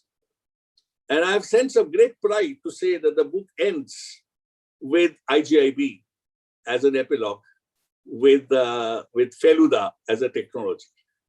So therefore, I suggest that all young people, I recommend this book. And it has been priced very reasonably. It's available both in Kindle version as well as hard copy. Why I'm saying this is written by Pulkit Hari. And why I'm saying this actually tells about stories, how each of the people during this resource limiting circumstances actually created what we have today. Who would have thought that Govind Swarup can create in this country the biggest radio telescope? How is it possible ISRO came and born? These are dreams of individuals. And these dreams of individuals with under very resource limiting condition has actually created this country's science. Who could have believed that in 16 months back, that this country will come up with a vaccine of its own? Who would have believed that this country, which could not do 5,000 tests a day, will do 2 million tests a day? Where was the idea? If you look at reports, what is that this country hasn't done? It's unbelievable that what we have done. We have failed. We have failed many things, but doesn't matter. But we achieved many, many things that looked impossible just 16 months back. So I believe under extraordinary circumstances, innovation thrives. And our job of the administrators is to support and fund those innovators and make sure that the companies that are created are not taken over by foreign investment and not with Indian investment. I think BIRAC has a special responsibility to do that. So this journey at Indian Institute of Science was very interesting. Suddenly you take a job and you want to do something innovative, you want to work on something that was thought to be junk, the repetitive DNA in the genome. As a geneticist, Dr. Anil Gupta will realize that 1980s, Francis Crick and Orgel wrote an article saying the repetitive DNA in the genome is a junk. It has no function and it will be futile to work on it. But I was interested. I believe that with working with Shekharan, that it is important because it will have structural implications. Even is today that we all know that how important is this repetitive DNA in the genome organization and function. So innovation began when you have resources limited. It was a time when you have import was difficult in 80s, and one had to build many things themselves. And idea was, how do we build a power supply? How do we build? All this was built in my laboratory, and somebody has written about it, so you can read them about whether today I still remember that Eppendorf tube that all of you use are made in India. Those days it was not made in India, but I knew that we used to reuse washing the tube. So Tarzan came in, and they were making plastic wares. So I asked them, why not you make this tube? But they were not sure that India will buy 100,000 tubes. Today we export 20, 30, 40 millions abroad. Forget about India's use. India uses millions of these tubes per day. So those innovations got developed. In the process, my laboratory never had to buy tubes and tips. I could get it free because that was my contribution to the innovation. So therefore, I will say we needed constant voltage power supply. Those days it was $1,000. Import was impossible, but I needed 6 of them, so we built it ourselves. We had a shortage of water, so water has to be circulated because distilled water, you need water circulation from the tap. You can't afford it, so there's no distilled water there. So then we decided, why not we use the car carburetor and cool the stored water and circulate to create distilled water. Then it became hot. So we had to put it on the window of like air condition in Bangalore. So, every possible little innovations went in to work under those difficult circumstances, but it allowed us to do world-class science. I'll not get into the detail of science today, because to give you an idea that you have the power to do things if you believe in yourself. Believing in yourself is a very important component. I was very passionate about genome, and I understood that this has the future. I think 1987, the first genome analysis workshop was held at Indian Institute of Science, where even past directors were students to participate. And my student, me and Charles Cantor, we gave the workshop. So, this did not ignite Indian Institute of Science or other scientists to take up genomics. It took a long time till 1990, the Human Genome Project started. I was the elected member of the first from this part of the world to Hugo, along with Dr. Notani. Anil Gupta may remember him. He was in Bath. And then Human Genome Project was different than the project that happened in Manhattan Project of nuclear. Human Genome Project realized that if we do not share knowledge, it will become proprietary knowledge of a country and there'll be Cold War generated. So first thing they did, they elected 112 people from across the world who may not participate, but will be able to disseminate the knowledge. So I was one of them. So I was very lucky that very early days, I met the giants of world science and could get inner ring view of this information. Even today, I have those, it is not an internet day, so you need printed reports will come every month. You will get one. I still have those copies. It will be funny to see them because young generation will never understand how was the life without internet, how was the life without email, and how was the life without a messaging system. So writing letters and all. So, there was something advantage in a splendid isolation. You don't get influenced by others. It takes time to a journal to arrive. So you don't go to the library to start your research problem.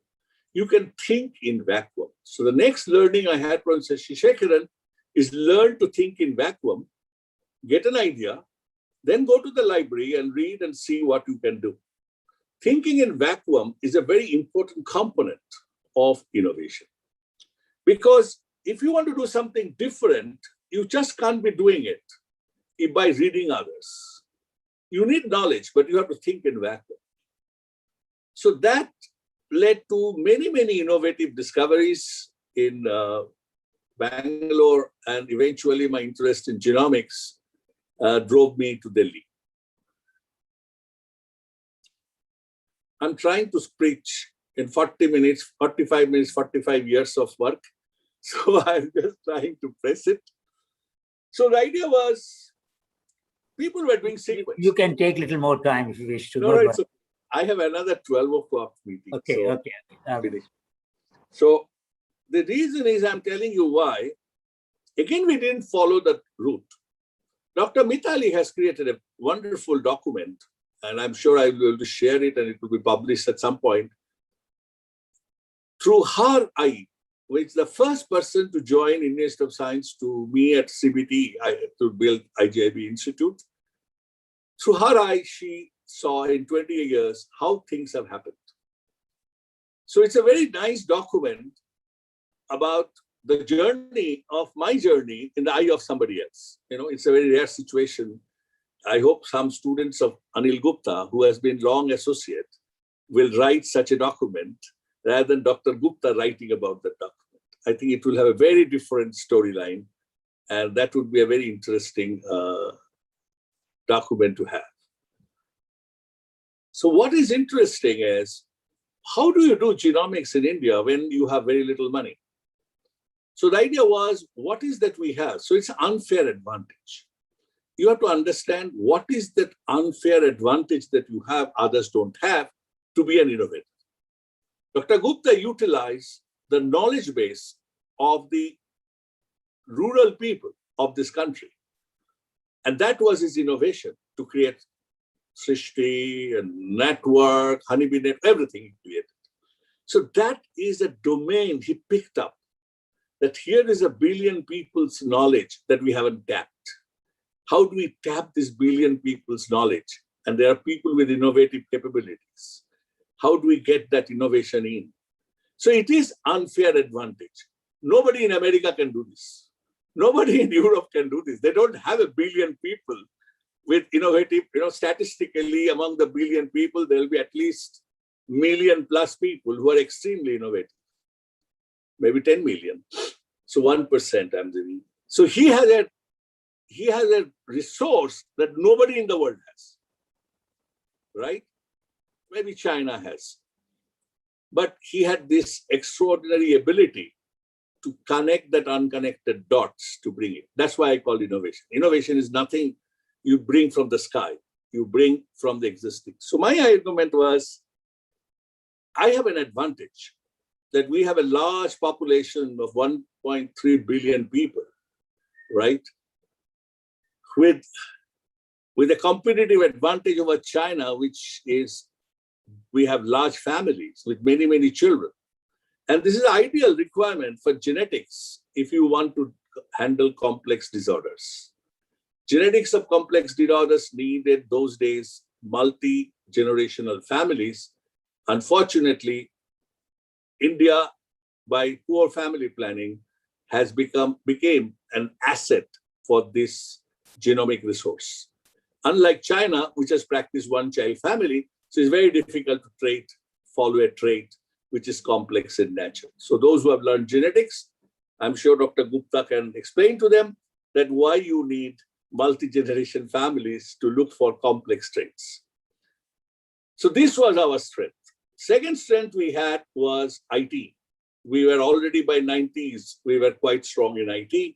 So in 97, it was difficult to get manpower, but idea was, can we combine the two? And this combination of the two will actually make a difference. And IGIB today is nothing but combination of population polymorphism scanning, genetics, and with large information technology. Now, this is the twist. No institution exists in this country with such diverse convergence of expertise in a single platform of a very small institute. So these are now the question became, how do we get people? So where's the innovation in it? You know, all all IT and IT professionals, engineers were all hired those days for Y2K. And you cannot hire them with government fellowship. So the first idea was there are students who are enough innovative, but they are dyslexic or they have a difficulty in studies. They don't do good exams. They all study all sorts of subjects. And then they'll end up with NIIT. GNIIT produces half. I always tell that Indian IT revolution is brought by NIIT, not by IIT. Because if you look at million has learned IT through GNIIT program. And that's was the backbone. So Delhi had 29 such centers, and we will interview 500 students to recruit 20, 30 of them. And they are all BA graduate in English with IT and IT, which you cannot give them scholarship under CSIR or any government fellowship. So we had to get an innovative idea to raise money from others who, with this fund, we could get. So you see, it is one after the other challenges. Then we started a program called EduTech, with the collaboration with EduTech to teach people bioinformatics. In 2098-99, there was nobody teaching bioinformatics. We were producing only 6 bioinformatics students at JNU for the country, and most of them will go abroad. So we had to create this program, and we created this program, running it in SouthX, in a commercial place, IGIB versus EduTech, and together we could create 80 students per batch, and we ran a couple of batches, and top 20 students we collected to us. And this was, again, an innovation. I don't think any national laboratory has gone out to do such thing. And the best part of that is, we created 100,000 PowerPoint slides, okay, to teach bioinformatics of few hundred hours, okay, along with IT, which was the standard package. And we charged, I still remember people were paying 60,000 rupees or something, but we said, top students will get, those who get first semester marks, their fees will be waived. And we will absorb the top 20. So the students were competing to get 20 positions from the top so that they can join IGIB. And I am very happy to have a captive student joining us. And that innovation allowed to create 100 students in IGIB to come and work in various projects, what made Indian genomics possible today. Of course, 2001, Twin Tower broke. I realized that a lot of IIT students would be now not able to go to America. So again, innovation, traveled to all IIT and picked up 14 students from IIT Kanpur and brought them. And how do you motivate IIT students? Okay, give them some stipend, fellowship money, industry money, it's okay. I brought Abdul Kalam, and that became the biggest trump. He was 1 month, a few months later, he became president. He came and spent the whole evening with the students. Those students were crazy taking photographs. Even today, all those who were there at that time, that evening, they all have their Facebook here, there, at least that picture. I often see my picture arriving. I was wondering, what is this? Then I know, that evening picture. So you see, it ignited. So it's not only money. People have a psychic income. Dr. Mashelkar talks about it. And this is what is important. It's a very small activity, but it is a great innovation to motivate students. And that's it. And those 14 IIT students, where are they today? So whereas the question is, I can tell you one thing. United States made 2 buildings for genome biology and genome informatics. And 5 years later, they realized that the biologists do imprecision science. They make a coffee mark in their book, and the and the computer scientists are very precise. So these two never talked, whereas we didn't have space. So we put in the corridor the computers, and I had limited computers. So the idea was we'll have two stools, one IT guy and one biology put together. Of course, I can tell you most of the biology were girls and most of the computers were boys. And in the process, I became academic-in-law, father-in-law of at least half a dozen those pairs, which I see them very successful in their life. Many of those IIT students who did aerospace and other science, okay?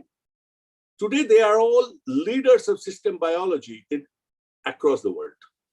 So I go to Tromsø, the last university of the world in Norway, and I see somebody there, sir, hello, sir, I don't even recognize him. So this is the power of thinking differently and creating this opportunity. So innovation is not only just creating a product, you actually create a system by innovating system. So this is how IGIB made breakthrough. We formed the first knowledge alliance of his country with Nicholas Piramol. And I can tell you, we sold knowledge. We were paid for the knowledge. And then we created the great private-public partnership of the genomic application, TCGA, the Center for Genomic Application, which empowered 175 institutions in the country to use the resources. What was it? I discovered the government has money to invest and create capital, but government cannot give salaries and manpowers and maintenance. So we connected these two. And again, with that, made a difference. So you can see the journey had what you see today has its origin in several small innovations. And I can tell you the first genomics exhibition we conducted with 70 posters, when we didn't have much genomics to do in 1998, we were just started in Teen Murti Bhavan, so that public can see and learn about genomics. Today, I don't have to teach anybody. I can tell you, people in the television is asking why India is not doing enough sequencing, why Bangalore strains have not been sequenced. Everybody knows about B1.617, and everybody is talking about genomics today. So you see, it's a great pride I have that when I left Delhi to Bangalore, that you went there to build an institute and you became beneficiary of that institute yourself when you got a Feluda tested, your diagnostics, and when you come back, that you actually use the knowledge and the technology for yourself. I was very privileged that anybody who came to see me in Bangalore, in Delhi, before I left, everybody got COVID tested at IGIB and will come and meet me, including my children. So this is a great privilege, which most of the people will never have, that your science, your institution actually brings you back the benefit. And I think Shekhar Monday, the DG CSIR, has tweeted it when he was here. This is a very rare occasion. So therefore, I'm saying being innovative is finding solutions under extraordinary circumstances. Look at this COVID. I'm addressing so many of you without physically traveling. And I had the privilege under this program in, I don't know how many thousand students, maybe 15,000, 16,000 students CSIR organized who attended to lecture. I would have never given a lecture with 16,000 students. So therefore, my argument is every adversity creates an opportunity. Then I became BG CSIR. And Dr. Anil Gupta talked about, and I realized that CSIR is relevant for the bottom of the pyramid. CSIR was not relevant for the people who can afford to buy imported stuffs. We can do things, foreign universities. So it is important and that's how my CSIR 800 program started. What was 800 program? If you ask me, this government today wants Atmanirbhar Bharat. this government wants us to go back to the rural base. And that's what was CSIR 800. And that's what Dr. Ali Gupta was doing. I learned from him. And I said, why not we focus to see science and technology for the people? Some success, some innovation will have success, some will have limited success. But I can tell you today, COVID has definitely made people realize that how important for us to take technology to the rural rather than bring rural people to cities where technology exists. I think this learning has become absolutely clear that India's development has to be rural-based. You cannot make people to migrate. The industry and the technology should move to the people rather than people moving towards the technology. I think this is very clear. And this is exactly what objective of the CSIR. So I'll give you one example of CSIR 800, which makes me very proud. So when I was DG, my daughter asked me, if you are so smart and intelligent, how come you are not rich? So I'm sure Anil must have got the same question from his son. So my daughter asked me, so I told her, you watch, I'll make $1 billion a year. She looked at me and said, you are cheating. I said, you wait, I'll make $1 billion. But I didn't tell her that I will make $1 billion for 100 million people, or I'll make 10 million people get $100 each. I didn't say that I will make $1 billion. I'll make $1 billion. So it happened 2007, just before I became DG. My wife and I went to Calcutta and she saw this pulling rickshaw and she was very upset. Because, Bangalore, we don't have rickshaw, not even tricycle rickshaw. So she's from Bangalore and she was very upset to see this rickshaw is still there. She told me, you are going to be DG CSIR. Can't you do something? People are pulling this rickshaw. When your wife asks you to do something, I think it becomes much bigger assignment than anybody else as your super boss has given you that assignment. So I took it seriously, talked to CMRI director. Then we came up with this electrical rickshaw called Soleksha and Eleksha, e-rickshaw. We failed in the beginning. We tried many things. We gave a deadline that by October 2nd, we will launch. And we eventually launched 2008, October 2nd, the e-rickshaw. It was solar rickshaw to start with. And we could see people, anybody we had 20 solar rickshaw in Delhi city, but everything will get damaged because people will prefer that rickshaw and they will get in, but others will be delayed. So they broke the rickshaw in the night. So we had to come up with some solutions. And eventually we realized that we can be a dual rickshaw with the power. Idea was that the Indian solar energy will be distributive, but India went ahead with the grid power system. So automatically it doesn't matter where you are producing the electricity and collecting. So the electrical rickshaw was launched. When it was launched, I can tell you how public innovation matters. The Rickshaw Pullers Association in Chandni Chowk came and laughed when it was launched because we made it 36 inches. It was all CAD design with Sumantran's input, the best of mind of India. So they said, sir, do you know the roads are only 6 feet? So 236 inches rickshaw will never cross in Chandni Chowk. It never occurred. So I realized that let's make this innovation open. Let everybody modify as they like. And that's how you see today, and we will give you license fee with 100 rupees. You can take. And Anil, I don't know, or CSIR never faced that audit, but I can tell this revolution of 1 million rickshaw running in the Indian roads, electrical rickshaw, would not have happened if this patent was not made open source with minor licensing. I still remember 3,000 licenses somebody took with 3 lakh rupees, and both political systems, and in the process, it just had a great innovation. Now, what happened? What is the difference between the two? It was paddle-assisted electrical rickshaw. Government order was 250 watt. I have published this. It has been written about by Kiran Karnik in a book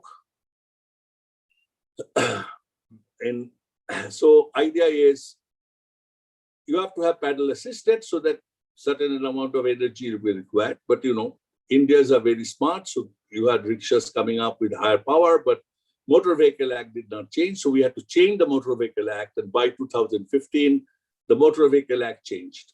But I can tell you, I was so sad because the moment rickshaw needed registration, the uneducated people who were pulling rickshaw, they needed a qualification of class 8. So I suddenly realized our innovation is making huge number of people jobless.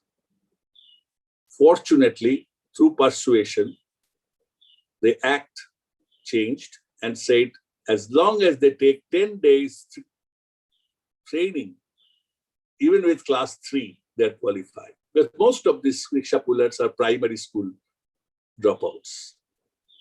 Now, why it was important? Because I was working on tuberculosis.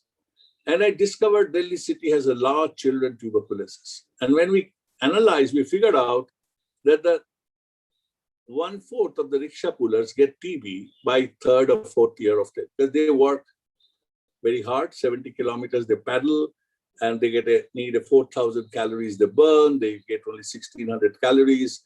In the process, it becomes they just dry out and they get TB because of pollution.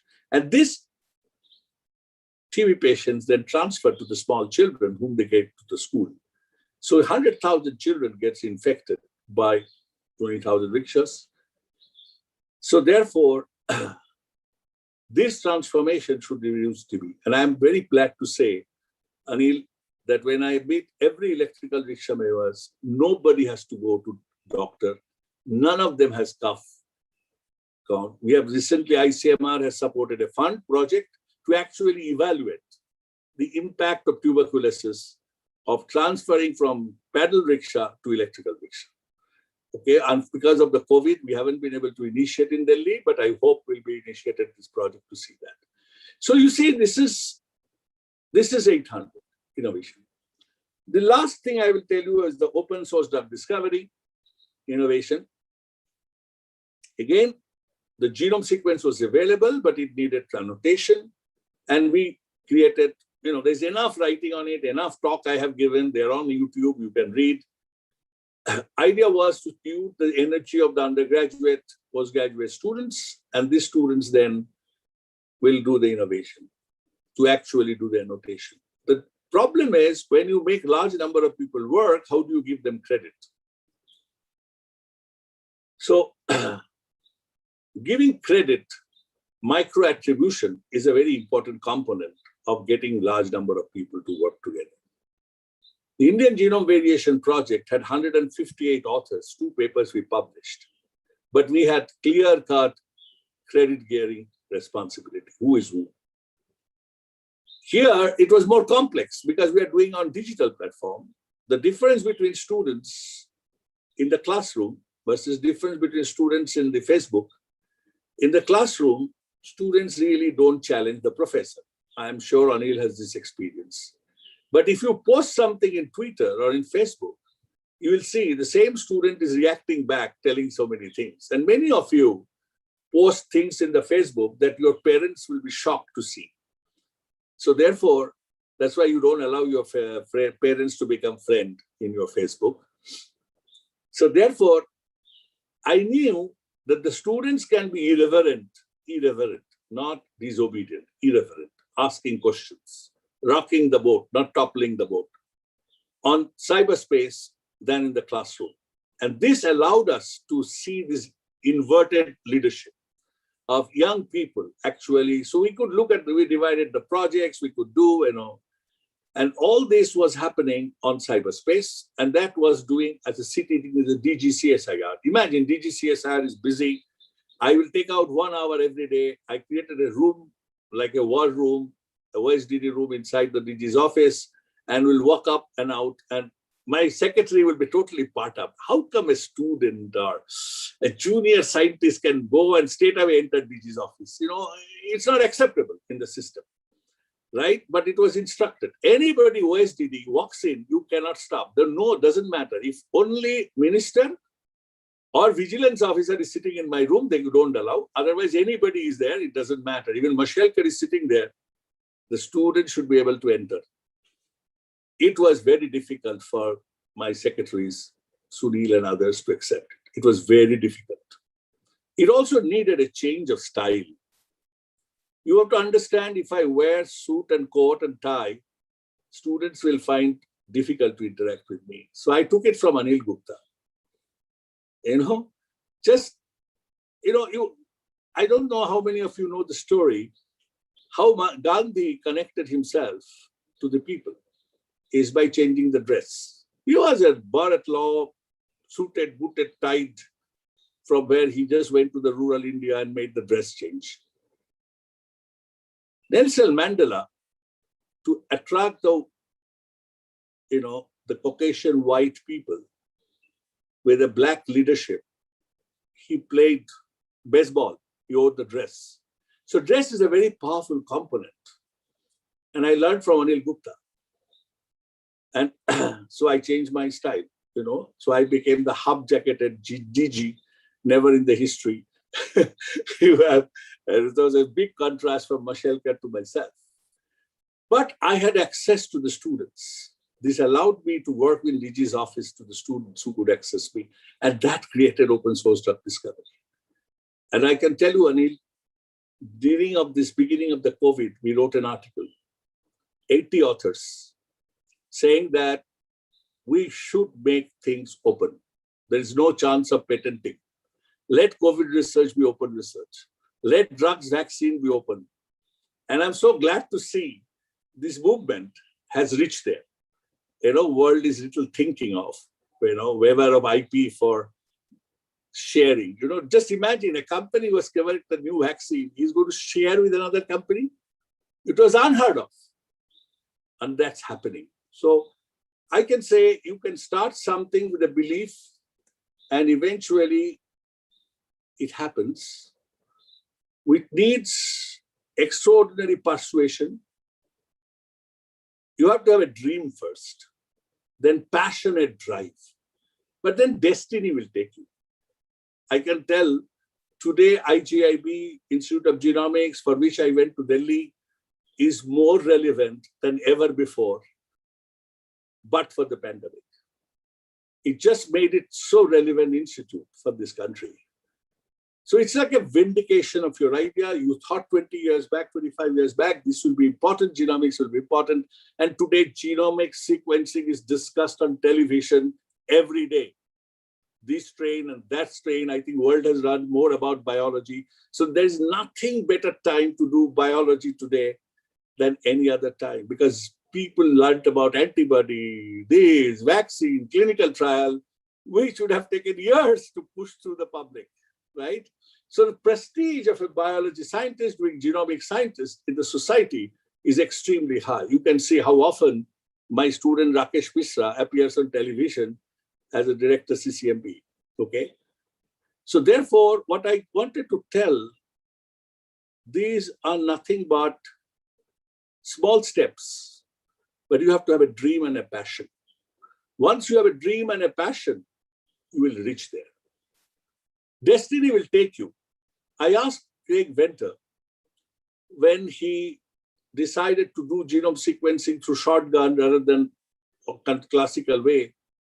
I told him, did you believe that Eugene Mayer, this person, your mathematician, will join you when you started? If you would have joined, you could not have written this algorithm of assembling this genome. So he said, I learned from your country. I was shocked. Anil Gupta is called modern Gandhi. He said, I learned from Gandhi. When Gandhi with a stick decided to throw British Empire out, did anybody believe it is possible? So when your purpose is big, when your objective is beyond yourself, always people gather. And there is no shortage of people gathering. And I'll finish my talk with the last thing, that after I retired, I was a chairman of the Education Commission of Bengal. I was invited. I had an obligation because I was giving this Bango Vibhushan. So being a son of soil, I had to take some responsibility. So I did. In the process, I realized that the rural Bengal has a shortage of teachers. There's nobody to teach. So I came up with an idea, which is now called Sahajpath Knowledge Foundation. It is, you can go and Google www.sahajpathonline.org.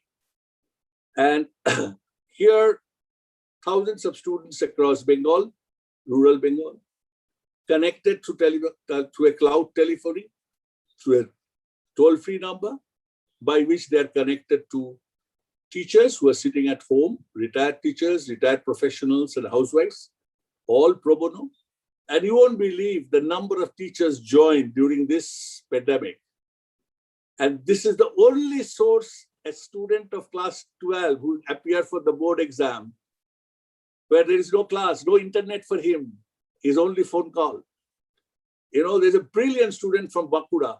He called me that, they are the one who called me to know how am I. Bangalore has gone up, COVID, are you okay? Are you safe? These are the rural kids calling from districts, deep interior of Bengal.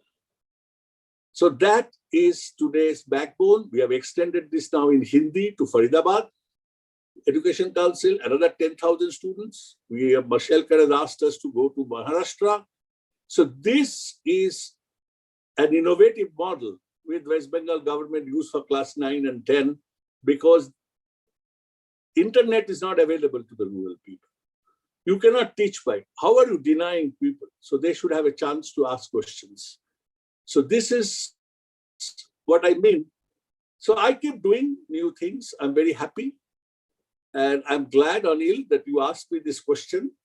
And I hope this YouTube content I will get to share, because I have not done this job of documenting. So this will help me in documenting. Thank you, students. I'm very happy to address all of you. But I can tell you, you should read the book. You will realize that leaders like Govind Sarup, the leaders like G.N. Ramachandran, C.N.R. Rao, M.M. Sharma, many of them, how they dreamt, what they wanted to do, and how they built the foundation of this Indian science. I'm very glad and very proud that I appear in this great book in which, so many builders of modern science of India are there, because it has focused between 1947 and 1999, that period. But I must say, it's extraordinary when you read that book. I had the privilege of seeing this book develop, so I can tell you, all students read it, then you will know what it takes. Dream, passionate drive, and eventually destiny. Thank you. Wonderful, wonderful, Samir.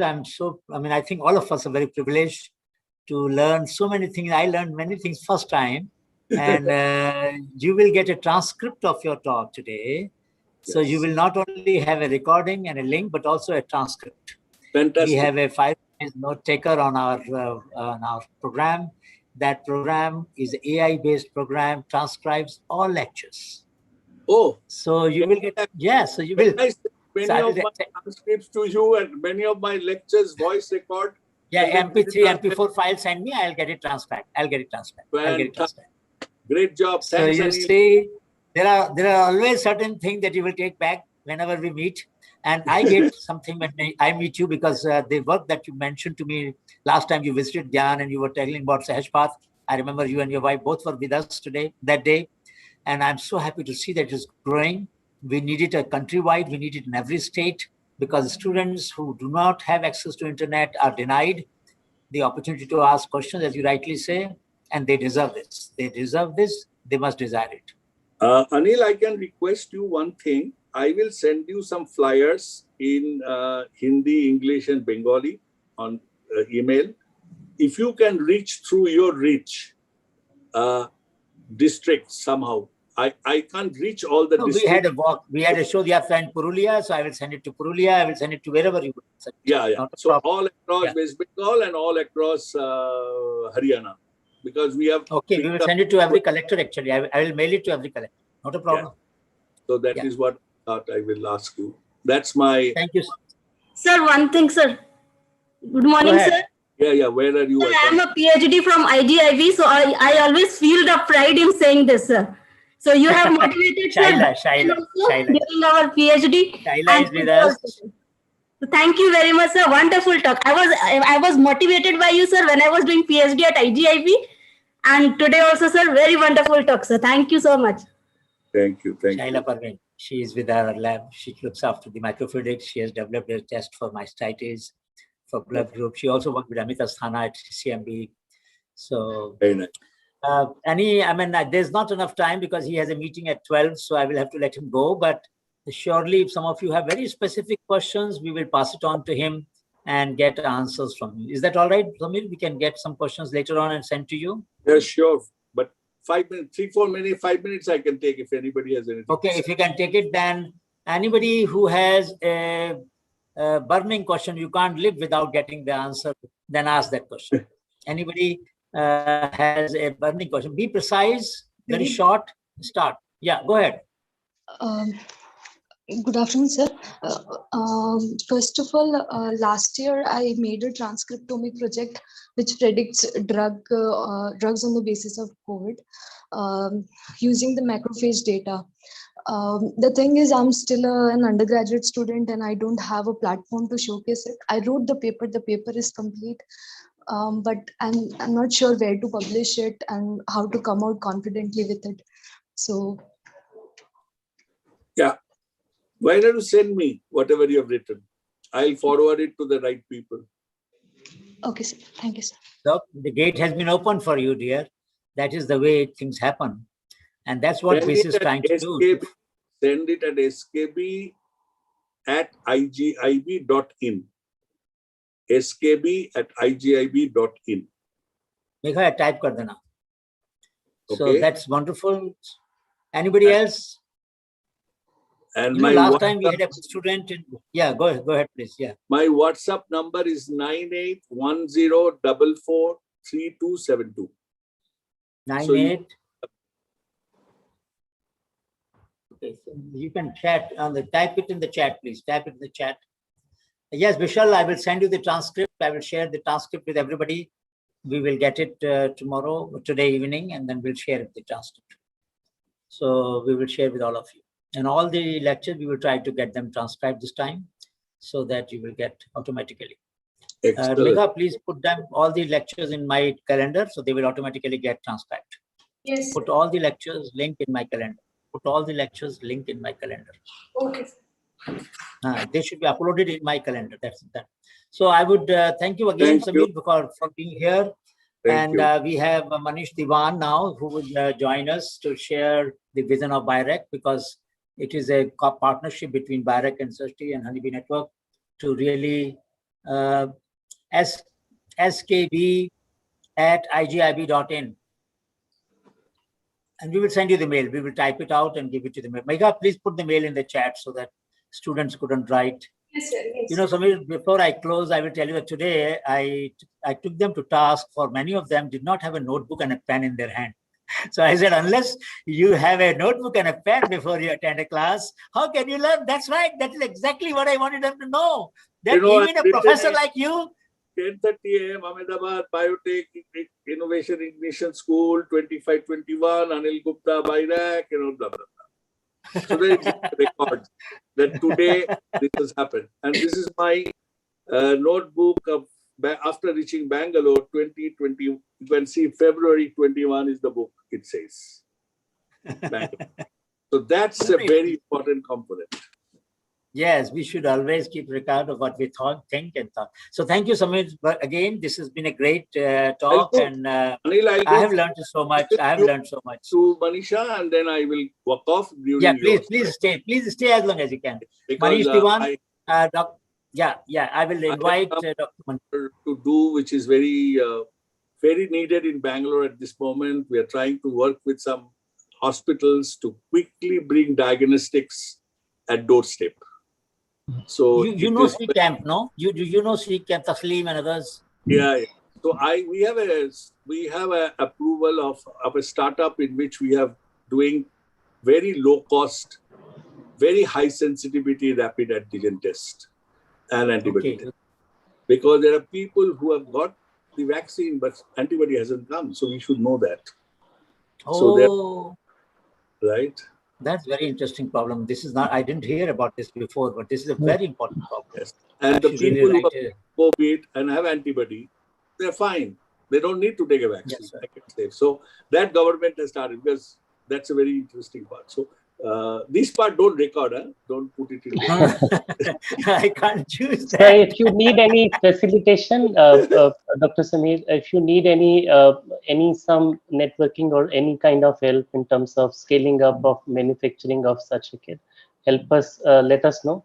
If we could help, we'll be happy to do that too. See, I know two of my startups already enjoys BIRAC funding. One is Cognable, another is INICU. This is a new startup. We have been working on it on Dhitiomics. If we can, of course, we need funding. I hope we will just see whether we'll direct. Can you send me in my email or my phone number your detail? Right? I'll do that. Manish, and so that I can. Yes, sir. I'll send you the contact details and then we can communicate offline. Yes. So I will actually, this is what I'm waiting. One of the biggest hospital chain wants to do this. So we are going to have a meeting at from 12. The point you have raised is very important. I never realized that with vaccination, if the antibody number is not good enough, do you need maybe just as we are talking about delayed second dose, you may need an expedited second dose to get the right amount of antibody. That's Yes. a very important. And very also important point. It has completely been missed in the debate on vaccination so far. Yeah. This is the first time I'm hearing this point, and this must get attention. This must get attention. And I can tell you, I had a talk with Covaxin Bharat Biotech, and he said that, doctor, please take the third dose. Don't bother about government, and then you will be fine. You know, nobody knows. Because I can tell you, I take my antibody test after I've taken my Covaxin on 30th day. Before I took the second dose, now I'm again another 20 days over. Now I take the test. So I know that we have a system of people who got COVID, they're testing every month. And you can see for some people, it's staying very high, 200 plus. So why should we take vaccine? But then some people, it's not coming out antibody. What can you do? Then you are unprotected, but you are thinking you are protected. So it's a very important. Very important. That's little innovation, you understand? So that's what our window is. We are looking at an opportunity for this. Thank you, Manish. Manish, and you will be in touch. I'm so happy that this connection has been forged today. And it's a very important and strategic connection. I'm sure BIRAC would support your efforts because they are so important. You're raising such an important issue of public health, which somehow nobody has raised it in the debate so far, that you might have a situation where despite being vaccinated, you may not get sufficient number of antibodies. And what do you do under such circumstances? Maybe you need to take better precautions. You need to be more quarantined. Maybe you need to avoid your exposure to the COVID patients. I mean, there have to be a separate advisory issued by the ICMR for doctors. For people. For doctors. Why did a doctor die after 2 vaccinations? That's why. So maybe, you know, see, our immune systems are different from each other. So Alfred Roser has asked a question that how do you test antibodies after the vaccine, before the vaccine or after the vaccine? So naturally, for doctors, thinking they're safe. Are they safe? Is everybody safe? You see, statistically, 99.9% safe. But what about that 1.1% is an individual for a family and a life? Can we lose a doctor? You have a point. You have a point. That's the issue. Can we lose a teacher? Thank you so much. Thank you so much. I will now invite Dr. Manish Diwan to share his perspective on BIRAC and what programs BIRAC has, and then Shilpi would complement and take over from where Dr. Manish leaves. Dr. Manish, please. Thank you, Professor Gupta. Very glad to participate as always. 9th Biotech Innovation Ignition workshop this under Sitare program. As always, Professor Gupta हमेशा चुन के मोती लाते हैं and एक माला पिरोते हैं, and that becomes accessible to all the BIS students. So I will speak both in English and Hindi because I understand जो हमारे students हैं वो they have come from different parts of the country. और इस program का खासियत ये है कि it promotes student innovations that can reach for to translation and advanced facilitation, so that it can develop a sense of a culture, inculcate a culture of innovation in the young minds. और जो young mind होता है इस stage पर, that is unbiased.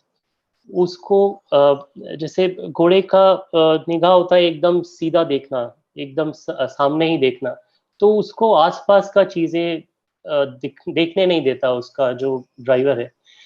पर young age में our minds are very open, and we have a unique perspective of looking at things, which is very different from a trained mind. So this is what gets promoted in this, an orientation as well as an opportunity to access and know more about innovation ecosystem in the country. और जैसे मैंने कहा कि Professor Gupta has made this BIS workshop and taken it to next level over a period of time. हमारा COVID के कारण initially we were used to have these workshop as physical workshop जहाँ पे आप सब लोग आते थे और करीब करीब 3-4 हफ्ता रहते थे, and then you interact with each other. But COVID के कारण we pivoted, and this is now a virtual workshop. Professor Sameer ब्रह्मचारी जी को आपने अभी सुना.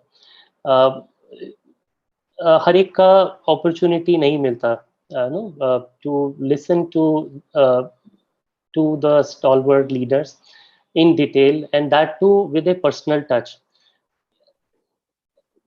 Personal stories इतनी candidly जो deliberate होती हैं, share होती है knowledge, वो रोजमर्रा की जिंदगी में हमें नहीं मिलता. Believe me, I am listening to Professor Samir in this frequency for the very first time. So it's also my learning, and I'm sure everybody who's listening, who has listened to him, it's a learning opportunity for them also.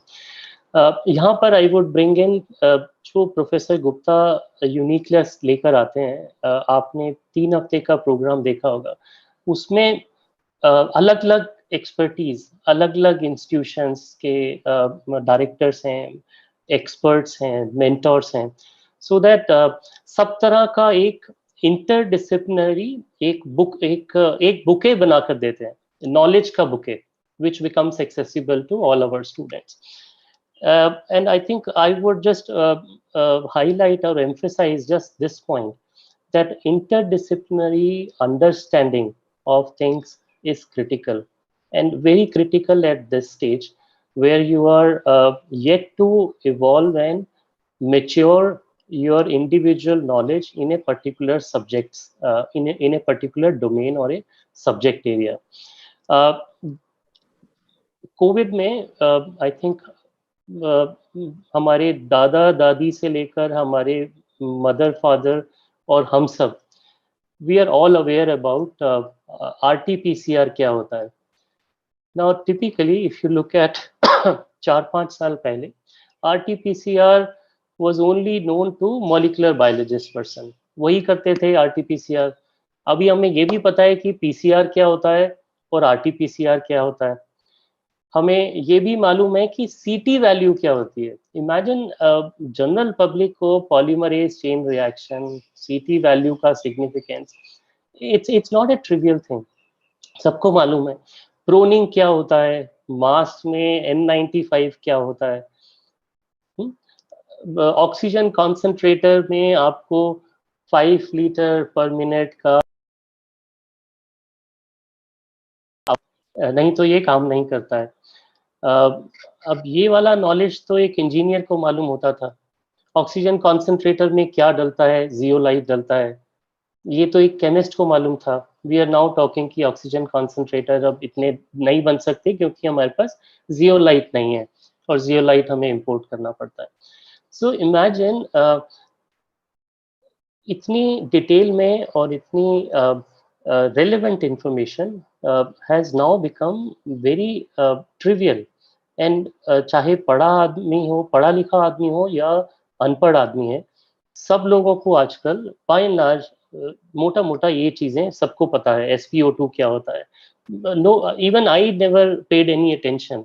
हम भी hospital में doctor के पास examination के लिए जाते थे, and every time they would put in this oximeter in our finger, I would hardly pay attention what's my readout, and the nurse who would take this SpO2 quietly puts a number on my receipt or on my paper, which I show it to the doctor. The BP we are more aware because cardiovascular diseases are large, but I think this is the understanding I would request and I would urge to all the participants to expand.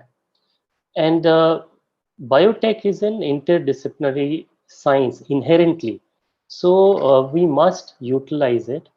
And unless we understand all dimensions of it, the physics, chemistry, the, the biology, the clinical sciences, the regulatory know-how, the end user, uh, all these dimensions become very important. How to reach to social media, for example, even sociology, mass media, those under economics, those understandings are critical.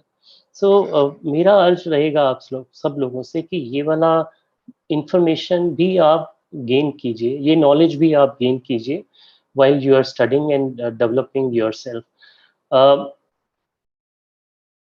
BIRAC, as my colleague Ms. Shilpi Kochar will explain what all our all our facilitations are for the ecosystem. But I think broadly what we have tried to put it is that if you choose to become an entrepreneur and set up your own startup, there is now a defined career path that you can move from stage A to stage B and all the way to a successful entrepreneur if you want to choose to tread that path. So there is a large scale uh, uh, nationwide, there is a base now available in terms of funding to the individuals, access to incubation centers, as well as access to the ecosystem by and large. So I'll stop here, but I think it's a wonderful program, and I always appreciate that.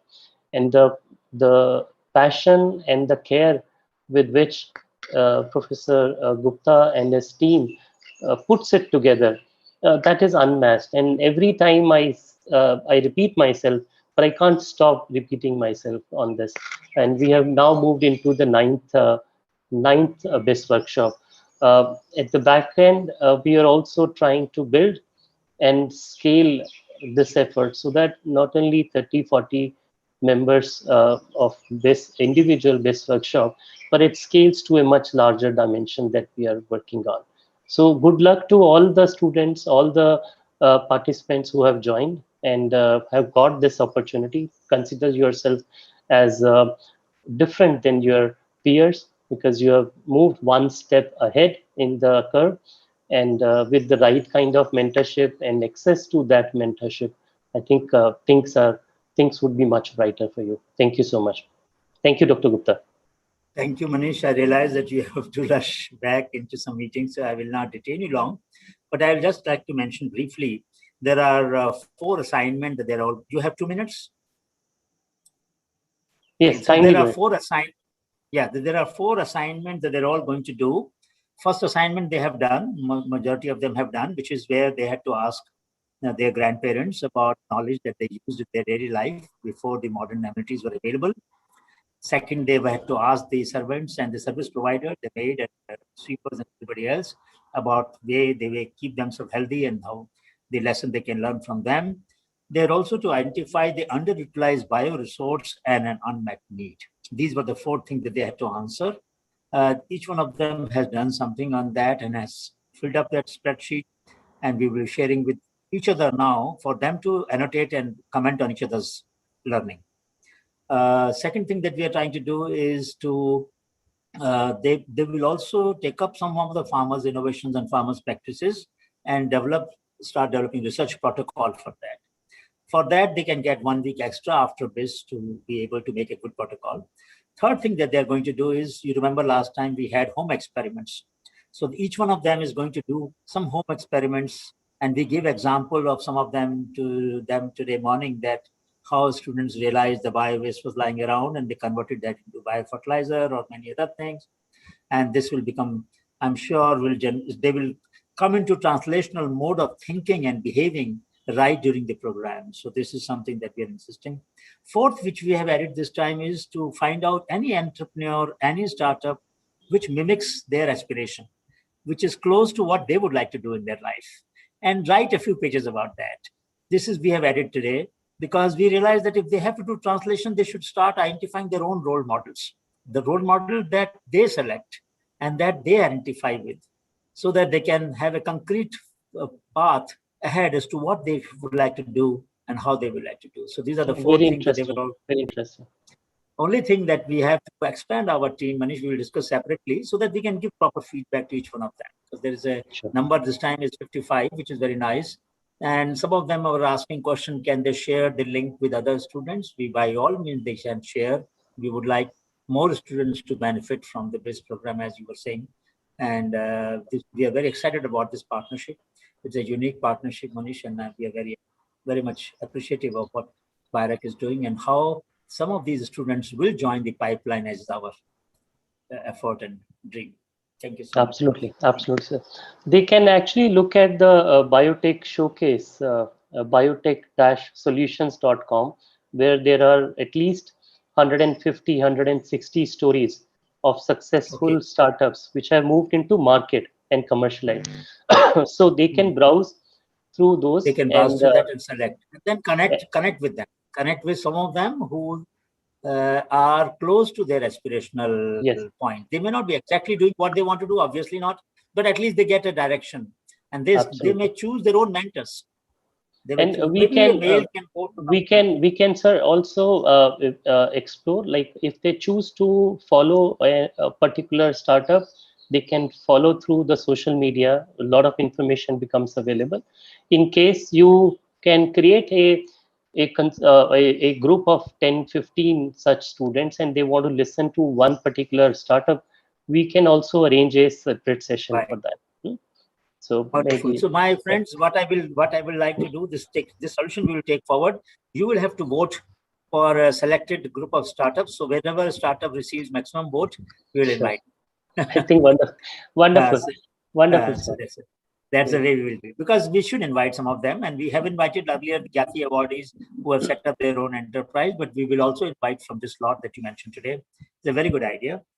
But when they write, they should write with some personal touch. They should interview some team members of this startup and get some personal insight about how they induct young scientists, how they induct students, how did they convert their commitment into startup when they were students. So they should get that part of the story also. Wonderful. Sounds exciting. Thank you. I'll take your lead, sir, and thank you so much, and good luck to all the students. God bless. Thank you, Shilpi. Thank you so much for joining. Shilpi, you are now take over, and floor is yours. Tell them about whatever BIRAC does and the way you coordinate so many different activities. So of course, you will mention about other activities also. Excite them, and if you have any expectation which you would like them to fulfill, they will do that. Shilpi Kochar yeah, please go ahead.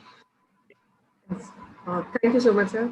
So my expectation from the students now will be कि next half an hour में हम लोग एक interactive session रखें. हमने इतना कुछ आज सुबह morning में, it was such a power packed morning. Just like Dr. Diwan, it was like I heard Professor Brahmachari in such a candid manner for the first time. And I was so impressed by his, I feel so inspired, so motivated. Every time whenever I address students during BIIS, I tell them that I feel like going back to my student days. कि आप जैसा professor Gupta आप जैसा ये workshop organise करते हैं मेरे time पे नहीं था, तो काश मैं भी उससे बेनिफिट कर पाती. I always feel envy of students who are listening to this workshop now, and I feel कि मेरे पास एक ऐसा मेरे को एक अपॉर्चुनिटी मिली होती। बट एक चीज़ जो मुझे लैकिंग लगती है स्टूडेंट्स में, और जिसके लिए प्रोफेसर आप बहुत सब बच्चों को इंसिस्ट करते हैं, that is the art of questioning. They should question more, they should interact more. Am I audible enough, sir? Yeah. You are very clear. Very clear. Okay. So I would request all the students कि आप in next 21 days में you just focus on the art of questioning. आप सबसे question करो। Professor ब्रह्मचारी ने अपना email ID दिया, मेरा ईमेल आईडी, डॉक्टर दीवान का ईमेल आईडी, प्रोफेसर गुप्ता का email ID. From last 8 BIIS this is little unfortunate कि मेरे पास एक भी क्वेरी नहीं आया सर। तो मैं ये इस बार एक्सपेक्ट करूंगी कि आप सब स्टूडेंट्स हैं, मैं अभी चैट में अपना ईमेल आईडी डालूंगी, यू शुड इंक्वायर मोर।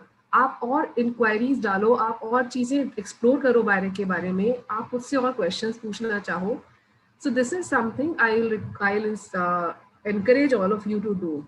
और ये बहुत एक्सेप्शनल अपॉर्चुनिटी है जो आपको मिली है, जिसमें आप आज मॉर्निंग में प्रोफेसर ब्रह्मचारी को सुना, आपने 21 दिन का शेड्यूल देखा है, इतने एक्सेप्शनल पीपल प्रोफेसर गुप्ता ने सबको एक प्लेटफॉर्म पे आपके लिए लाए हैं कि ये opportunity, this is a never before opportunity for you people, and you all are fortunate and privileged enough कि आप ये वर्कशॉप अटेंड कर पा रहे हैं। आई थिंक प्रोफेसर ब्रह्मचारी ने भी बहुत सारे हार्डशिप्स मेंशन करी, बहुत सारे फीचर्स मेंशन करे जो एक इनोवेटर में, एक एस्पायरिंग बडिंग एंटरप्रेन्योर में होने चाहिए। परसिस्टेंस है, पैशन है, और एक बिलीफ है कि हम वो कर सकते हैं। एक ड्रीम होना चाहिए, एक पैशन होना चाहिए, और फिर एक बिलीफ होना चाहिए कि मुझे वो पैशन परस्यू करना है। तो वो रास्ता, ये सब बायरैक की इन्फॉर्मेशन जो अभी मैं आपके साथ शेयर करूंगी slides, all this information is there on the website. कोई उसमें there is no dearth of information these days. आप सब इतने इंटरनेट सेवी हैं, इतने टेक सेवी हैं कि आप लोग रास्ता निकाल लोगे। बट फर्स्ट बी डिटर्मिन्ड कि आपको क्या बनना है, क्या चुनना है, और क्या आपका पैशन है। और once you have that passion in mind, just pursue that passion no matter what.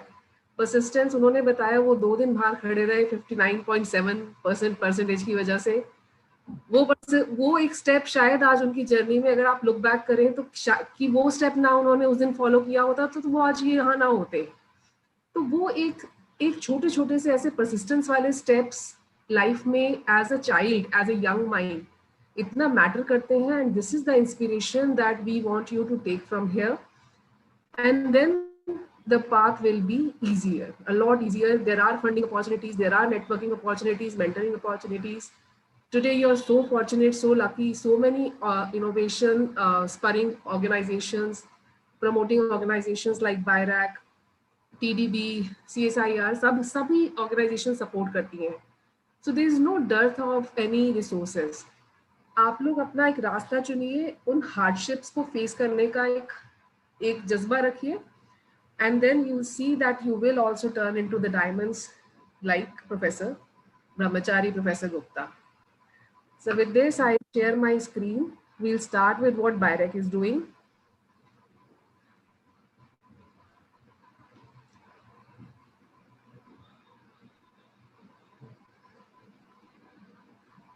Is my screen visible?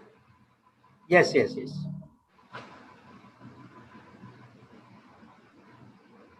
कोई भी पार्टिसिपेंट, कोई भी स्टूडेंट बीच में कहीं पे इंटरप्ट करके बोलना चाहता हो, कुछ पूछना चाहता हो, I will be more than happy to answer. आप चैट बॉक्स में एक बार बस टाइप कर दें कि I have a, can go ahead and ask the question.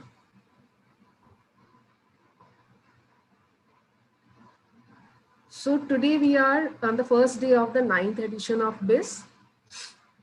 We have had 8 such exciting sessions earlier. Again, like every time, I will start with asking you, one of you has to answer what is the full form of BIRAC. Biotechnology Industry Research Assistance Company. Oh, that's great. Thank you so much for sharing. So I'll break up this title into 3 parts. BIRAC's role in nurturing biotech entrepreneurship.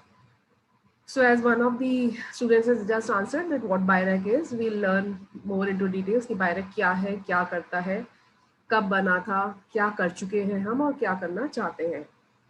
Then biotech entrepreneurship are other two keywords.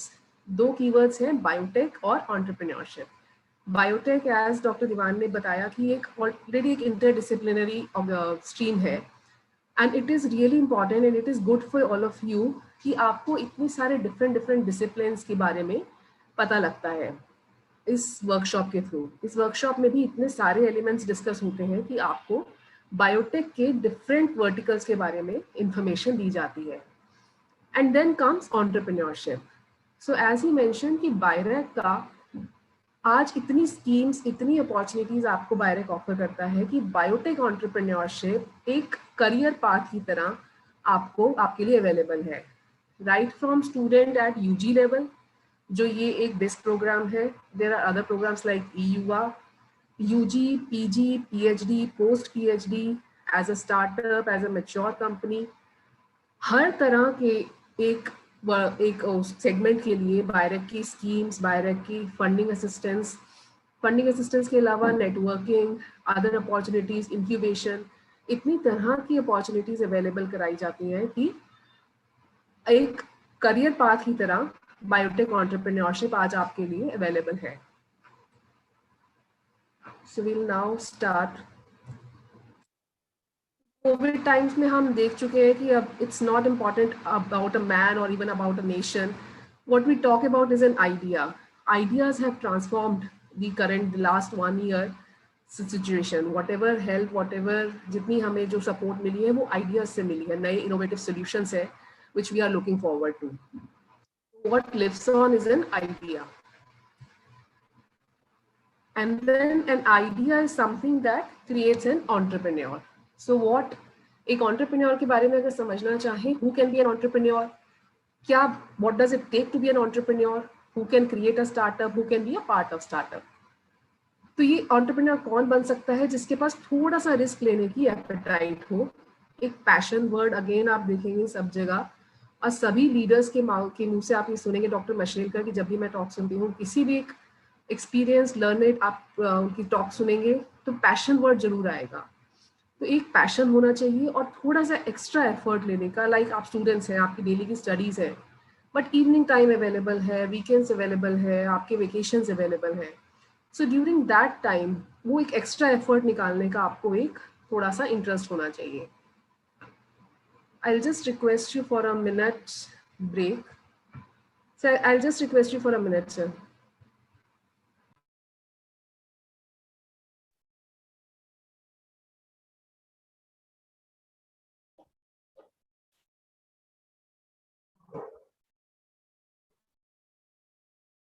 Megha, तुम अपना video on रखो ताकि बात कर सको, उनको जवाब दे सको जब भी वो सवाल पूछे. Yes, sir. और नेक्स्ट क्या है इनकी टॉक के बाद? सर आफ्टर लंच मेरा सेशन है 20 के बारे में. अच्छा, ठीक है. Yeah. This is the last. My suggestion is we should take some feedback. If there is a topic that they want to add, we Yes. can do that. ये जो startup वाला idea दिया है, students will vote and then select some startups which we will invite, and we'll also have 1 or 2 experts. सबके बाद में मनोज निसारी को बुला लेंगे, advisor है आयुष में जो तनुजा के husband को. Yes. बुलाएंगे. And we should also think Right, of sir. bioinformatics. Yeah, go ahead, please. Go ahead. So हम ये डिस्कस कर रहे थे कि who can be an entrepreneur, what does it take to be an entrepreneur. क्या चाहिए हमें एक entrepreneur बनने के लिए और क्या कौन बना सकता है. entrepreneur कोई भी बना सकता है. आपने सुना होगा अभी मेरे इस प्रेजेंटेशन में भी मैंने कुछ केस स्टडीज डाली हैं. बहुत यंग स्टूडेंट्स के भी एंटरप्राइजेस है, स्टार्टअप्स है, इवन एट यूजी लेवल आपने सुना होगा, even at student level for that matter, 11-12 के बच्चे. सो time, energy, resources, live with failures and success और सेंस ऑफ अचीवमेंट, ये सब फीचर्स कुछ है जो एंटरप्रेन्योर के लिए के होते हैं. But there is no must in that. ऐसा नहीं है कि ये होना बहुत जरूरी है या इसके अलावा आप एंटरप्रेन्योर नहीं बन सकते. और अगर आप एक एंटरप्राइज क्रिएट नहीं कर सकते, पहले एक स्टार्टअप का हिस्सा बन सकते हैं. पहले आप कोशिश कर सकते हैं कि स्टार्टअप के साथ जुड़िए, उसका को फाउंडर बन जाइए, उसका टीम मेंबर बन जाइए। BIRAC में हमने BIG program के अंदर we have seen so many such examples where the team members have created their own startups after a fair amount of experience. So that is also a doable option. So before introducing BIRAC, I would like to quote this statement from our Honorable Prime Minister Narendra Modi ji. I see startups, technology and innovation as exciting and effective instruments for India's transformation. So this is where BIRAC in the space of biotechnology comes in. Stavia, what we are trying to do is we are supporting startups, technology and innovation in the area of biotechnology. So this is what BIRAC is. As one of the students said, BIRAC stands for Biotechnology Industry Research Assistance Council. And it is a Section 8 company and department of biotechnology. We were set up in 2012. 2012 में set up हुए थे. अभी I will show it at the end. But अगर आप देखें BIRAC क्या-क्या offer करता है, उसमें there is incubation, there is funding, grant, investments, mentorship, recognition at national and global level. ये सब opportunities हैं जो आपके लिए available कराई जाती हैं.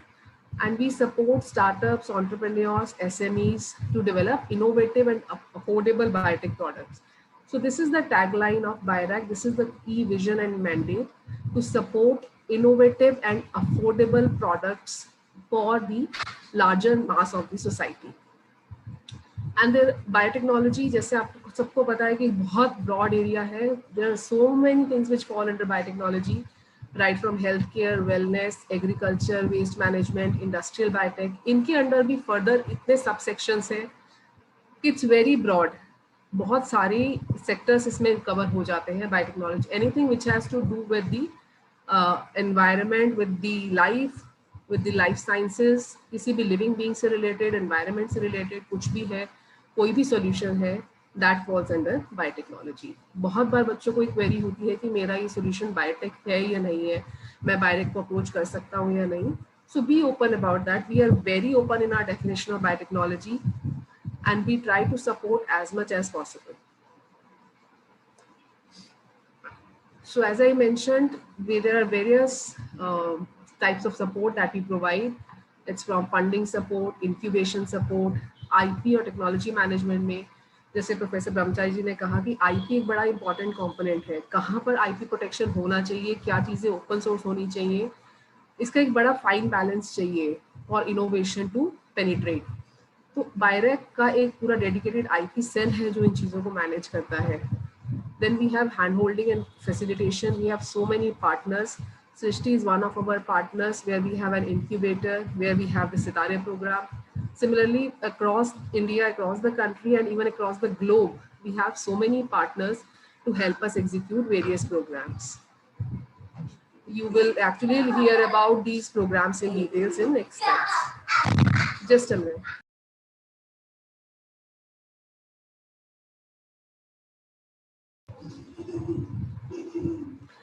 So whom we support, we have already discussed that right from individuals, you need not to have a very formal startup as a startup or an LLP, you don't have to incorporate. Even as an individual, you can come even to our mainstream programs.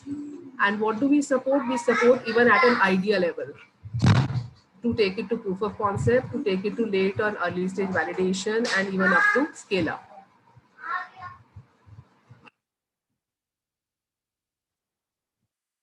So before we move ahead, we'll discuss the challenges and the rewards. So biotech sector has both challenges as well as lot of rewards associated. आप लोग जितना सब लोग biotech के बारे में इतना जानते हैं कि सबका लॉन्ग जेस्टेशन पीरियड है. ड्रग्स के बारे में सब जानते हैं कि one drug cannot come in the market without a dedicated research period of around 10 to 15 years. Vaccine ये फर्स्ट टाइम है जो आई थिंक सबने पढ़ा होगा कि अभी तक की हिस्ट्री में 1 year में वैक्सीन का मार्केट में आना is again has happened for the first time.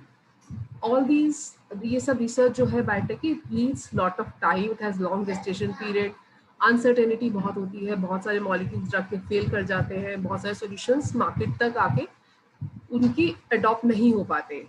Infrastructure की रिक्वायरमेंट्स वेरी स्पेशलाइज्ड है, you need very high and labs, GMP facilities, GLP सब कुछ चाहिए, उसका आपको जितना उसमें इन्वेस्टमेंट जाता है वो बहुत है इंफ्रास्ट्रक्चर रिक्वायरमेंट में। देन मेंटोरशिप बहुत ज़्यादा, टेक्निकल आईपी बहुत इंटेंसिव है mentorship. Business road map, because a technologist normally scientist lack that business skill, तो एक बड़ा इंटरडिसिप्लिनरी हमें एक कॉम्बिनेशन चाहिए होता है for a startup to be successful, जिसमें एक साइंटिस्ट हो, एक बिजनेस माइंडेड पर्सन हो, मार्केटिंग का एंगल पता हो, हाउ मार्केटिंग के नुएंसेस पता हो कि कैसे इसको मार्केट करना है, इन्वेस्टमेंट की अपॉर्चुनिटीज पता हो, इन्वेस्टर से कनेक्ट करना आता हो। But then all said, although it's a high risk, it is also a high reward sector. And Indian bio economy को अगर आप देखें आज बहुत ही प्रॉमिसिंग सिचुएशन में है, और बाय 2025 वी आर होपिंग कि ये इकोनॉमी जो इंडियन बायो इकोनॉमी है वो 100 नहीं 150 बिलियन डॉलर क्रॉस करेगी। इवन आज भी हम 12th पोजीशन है पे है, so there are so many startups, we have crossed 3000 plus startups today in the biotech sector, and by 2025 we are hoping there will be 10,000 plus startups in the country. So with such a promising situation, I am sure it is a very right time for young students like you to venture into this area, to venture into biotech entrepreneurship. So BIRAC, as I said, starts supporting right from student stage through its programs like Sitare, Social Innovation Immersion Program, DIG, EUA. Then we have mainstream programs which support startups and SMEs through SIBRI, DIPT, CRS. And then we have equity schemes. Once you have an established startup, आपको equity के against investment चाहिए, shares में investment चाहिए, उस time पे आते हैं seed, lead, ace, and for commercialisation we have other schemes. And funding support का अगर हम क्वांटम देखें, it starts from a very small amount of support, even of 1 lakh, which is given as an appreciation award after this BIS program, 15 lakhs under Sitare Gaiti. Then EUA also has fellowship grant of around in the range of 30,000 per month to 50,000 per month, along with the annual research grant. Then the support goes up to 7 CR under ACE. You see it is stepwise increase होता है quantum में, जैसे जैसे आपको जैसी requirement है उसके according हमने customized solutions we are offering. And right from funding, capacity building, incubation, mentorship, testing, validation, connects के लिए, investors, VCs से connect के लिए, every small nitty-gritties have been worked out कि किस startup को, एक student को startup बनाने के लिए और उसको mature करके market में लाने के लिए हमें क्या चाहिए, उनको हमने बड़ा finely break करके we have created all instruments and opportunities जो BIRAC offer करता है. Sitare, which you are already benefiting from, is one of the programs where we have two components, Sitare Appreciation Grants and Sitare Gaiti. Sitare Gaiti announcement is done in October every year. Sitare Appreciation के BIIS programs हमारे around, there are 3 to 4 such workshops every year, and I will request all of you कि आप अपने और friends को और other cities में, other अपने relation में जितने भी और लोग हैं उनको इसके बारे में बताएं, encourage them to apply to this, so that more and more students benefit from this program. EUA, as I mentioned, there are two components. One is for the undergraduate level students, other is for the postgraduate and above. So we are supporting students right from UG level for a challenge program under EUA. और EUA centers अब 10 हो गए हैं. There were 5 which are there on the website. 5 new have been identified, and we are trying to expand them to a level of not just 5, 10, maybe 100, 200 in next few years. Then comes one of the very exciting schemes, which is called Biotechnology Ignition Grant. And as an acronym, we call it BIG. So BIG is really big in the terms of the support and in the terms of impact that it has created in the biotech entrepreneurship space. It is the BIRAC's flagship program, which we started in 2012. BIG जो program है वो एक, the best part of BIG is कि हम एक individual के idea पे bet करते हैं BIG में. You just have to be a graduate. आप graduation complete कर चुके हैं, आपके पास एक बहुत इनोवेटिव आइडिया है जिसके बारे में आपने अभी तक रिसर्च, अभी आपके पास प्रूफ ऑफ कॉन्सेप्ट भी नहीं है, even at that stage big has supported ideas. और इस प्रोग्राम के थ्रू लास्ट 8-9 years में हम अराउंड 600 प्रोजेक्ट्स को सपोर्ट कर चुके हैं, and more than 60 products are in market supported through BIG program. So this program provides you funding assistance of up to 50 lakhs, which is a very good amount, जिसमें आप अपना idea का proof of concept easily establish कर सकते हैं. It is implemented by 8 BIG partners. आप BIG के बारे में कुछ भी जानकारी जानना चाहते हैं, there are partners across the country. 8 partners ऐसे हैं जो हमारे बिग पार्टनर्स हैं, जो आपको बिग के बारे में पूरी information, application submission, hand holding, पूरा इंफॉर्मेशन देते हैं. They are called as associate partners. तो इसकी सारी इंफॉर्मेशन हमारी वेबसाइट पे है. They are located across the country. IKP Hyderabad में, CCAM बैंगलोर में, FIDT दिल्ली में, KIT TBI भुवनेश्वर में, venture centre Pune, SIIC which is IIT Kanpur, IIT Kanpur. ये आइडिया नाम सिर्फ एग्रीकल्चर के लिए है और इंडस्ट्रियल बायोटेक्नोलॉजी के लिए हैदराबाद में, साइन IIT मुंबई में. ये हमारे 8 BIG पार्टनर्स हैं. And in addition, as I said, there are 11 associate partners across the country. You can approach them, ask them more information about BIG program, and they'll be more than happy to help you. पिछले 8 to 9 years में BIG programme ने around 600 projects as I mention support किए हैं. 6000 से ज़्यादा हमारे पास applications आए हैं. ऑन एन एवरेज 10% हमारा सक्सेस रेट है बिग में, जिसमें से अराउंड 120 विमेन एंटरप्रेन्योर्स हैं, विमेन लेड स्टार्टअप्स हैं. 200 प्लस के नए IPs फाइल हुए हैं, 150 के करीब नए स्टार्टअप्स फॉर्म हुए हैं, और 6 कॉन्क्लेव्स हमने ऑर्गेनाइज करे हैं. ये कॉन्क्लेव एक साल में एक बार होता है BIG ग्रांटीज के लिए, which is an opportunity, as I said, कि सिर्फ funding does not help you. Funding के बहुत सोर्सेज हैं, but in addition to funding there are so many other support, networking support, mentoring support required, जिसके जो आपको कॉन्क्लेव के through offer किया जाता है. ये कुछ पिक्चर्स है, just 10-12 pictures. As I said, more than 60 have been developed. इनमें आप देखेंगे सभी सेक्टर्स में प्रोडक्ट्स हैं. एग्रीकल्चर में, मेडिकल डिवाइसेस में, इंडस्ट्रियल बायोटेक्नोलॉजी, एनवायरनमेंट, हर तरह का एक सोल्यूशन एड्रेस करने के लिए BIG में प्रोजेक्ट सपोर्ट किए गए हैं. Then comes our scheme which is called BIONEST. BIONEST is a very important scheme जो incubation को, आप एक स्टूडेंट है, as a student many times you have a question कि वेयर कैन आई वर्क. मेरी लैब में, एक आपकी लैब में नेचुरली आप अगर केमिस्ट्री के हैं या माइक्रोबायोलॉजी के स्टूडेंट हैं या बायोकेमिस्ट्री के स्टूडेंट हैं, maybe within your institute you'll have a limited access to only your lab, or maybe the adjacent lab, or maybe some other lab where your fellow as in friends are working, or maybe your professor can help you with that. So बाकी का research हम कहाँ पे करें, बाकी के experiments हम कहाँ पर करें, ये एक क्वेश्चन रहता है सभी स्टूडेंट्स के लिए. So BIONEST provides you an opportunity. BIONEST के incubators, हमारे 61 incubators हैं अब across the country, जिनमें ये रिसर्च की स्पेशलाइज्ड इक्विपमेंट्स की फैसिलिटीज अवेलेबल हैं, जहाँ पर आप इंक्यूबेट कर सकते हो at very nominal prices.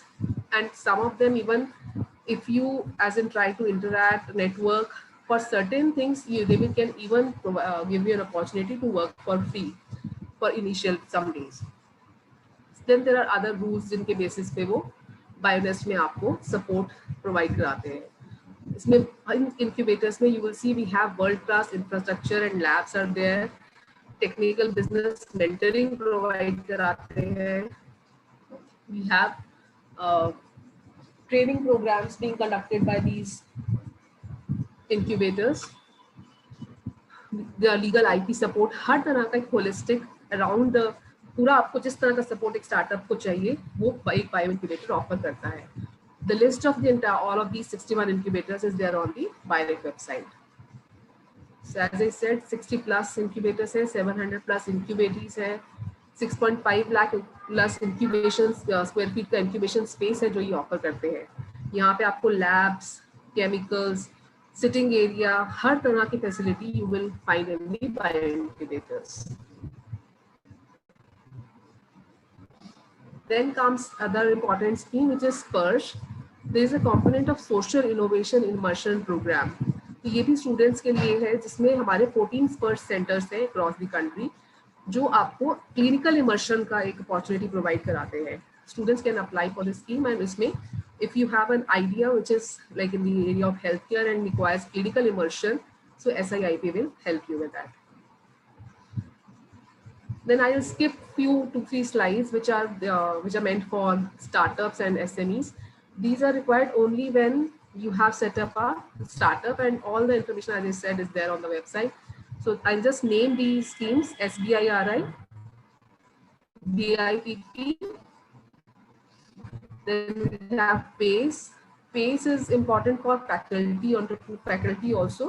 If any of your professors, lecturers, they are having an idea and they want to apply to BIRAC for funding assistance, you could give you can brief them about this scheme, which is called PACE. It has two components, AIR and CRS. AIR, they can, as an academic faculty, can come without a industry partner, and under CRS, an industry partner is a must. Then comes equity-based schemes, which is SEED, LEAP, and ACE. So I am skipping these 4-5 slides because they are relevant once you have a startup in place. Then I'll come now to few case studies. You'll see, as I mentioned, that I have put in the slides a few case studies just to give you an idea, just to give you a feel that we have supported entrepreneurs from various backgrounds.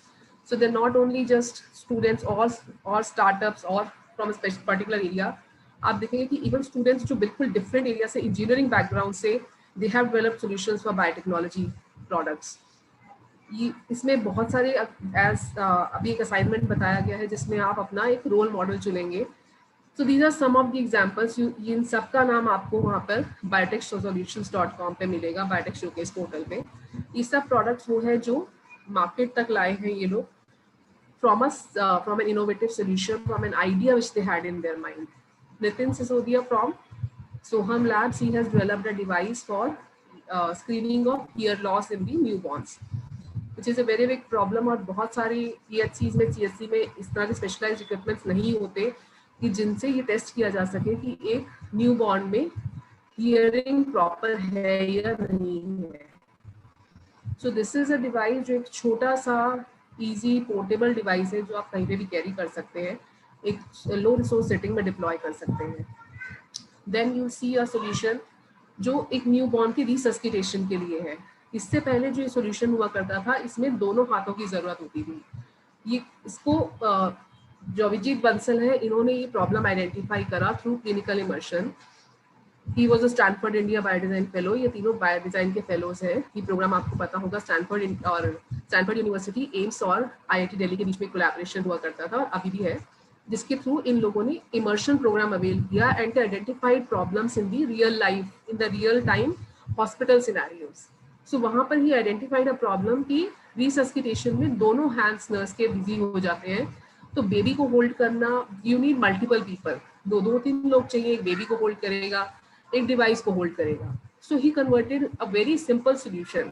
He developed a very simple solution जिसमें foot operated resuscitation device है कि आपका खाली एक hand involve होगा, दूसरे हाथ से आप बेबी को होल्ड करिए, एक हाथ से आप डिवाइस को होल्ड करिए और प्रेस करने के लिए आप पैर का इस्तेमाल कीजिए. So instead of using both the hands, now you can use your foot and one hand is now free. So one person, जहाँ पर लोगों की कमी है, एक ही नर्स है, वहाँ के लिए ये solution बहुत ही effective है. Similarly, Pankaj छत्राला, JC Orthowheel, this is a flexible class for fractured bone. आप सब जानते हैं प्लास्टर, सभी ने अपनी फैमिली में कहीं ना कहीं या फ्रेंड्स में देखा होगा कि प्लास्टर लगाने पे जो नॉर्मल वाला प्लास्टर होता है वो थोड़े टाइम अगर लंबा लग जाए, मे बी 45 डेज का, 3 मंथ्स का, 6 मंथ्स का, तो उसमें बहुत डस्ट इकट्ठी हो जाती है, बहुत गंदा हो जाता है, फिर वो उसको आप वॉश नहीं कर सकते, उसमें से स्मेल आने लगती है. There are many problems which were there with the earlier plaster. So he has developed a flexible cast. ये ब्रीदेबल है, वॉशेबल है. आप इसको देख रहे हैं इस पिक में, इजीली इसको वॉश किया जा सकता है daily when you take a bath, तो उसकी वो सब प्रॉब्लम्स को ओवरकम किया गया है। देन ये कुछ यंग साइंटिस्ट हैं जो एंटरप्रेन्योर्स बने। Scientist and when I say this is a team, I think Pandorum, I will suggest कि आप सब पेंडोरम पे केस स्टडी करें।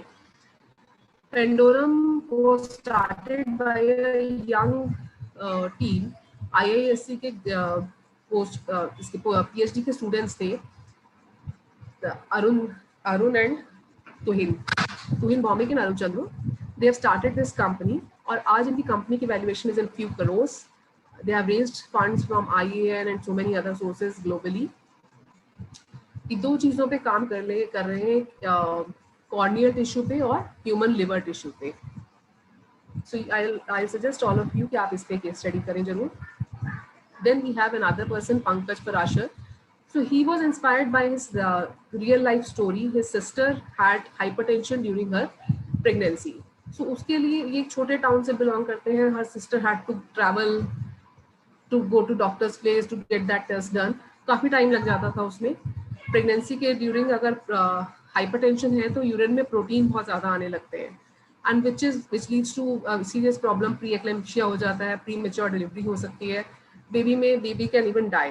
तो उसको to convert that test to a point of care test, उस रियल लाइफ प्रॉब्लम से inspire होके इन्होंने एक टेस्ट बनाया है, which is now he has already deployed this test in so many hospitals.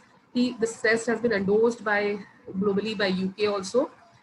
This is now in 2 seconds of time it can estimate the amount of protein in urine.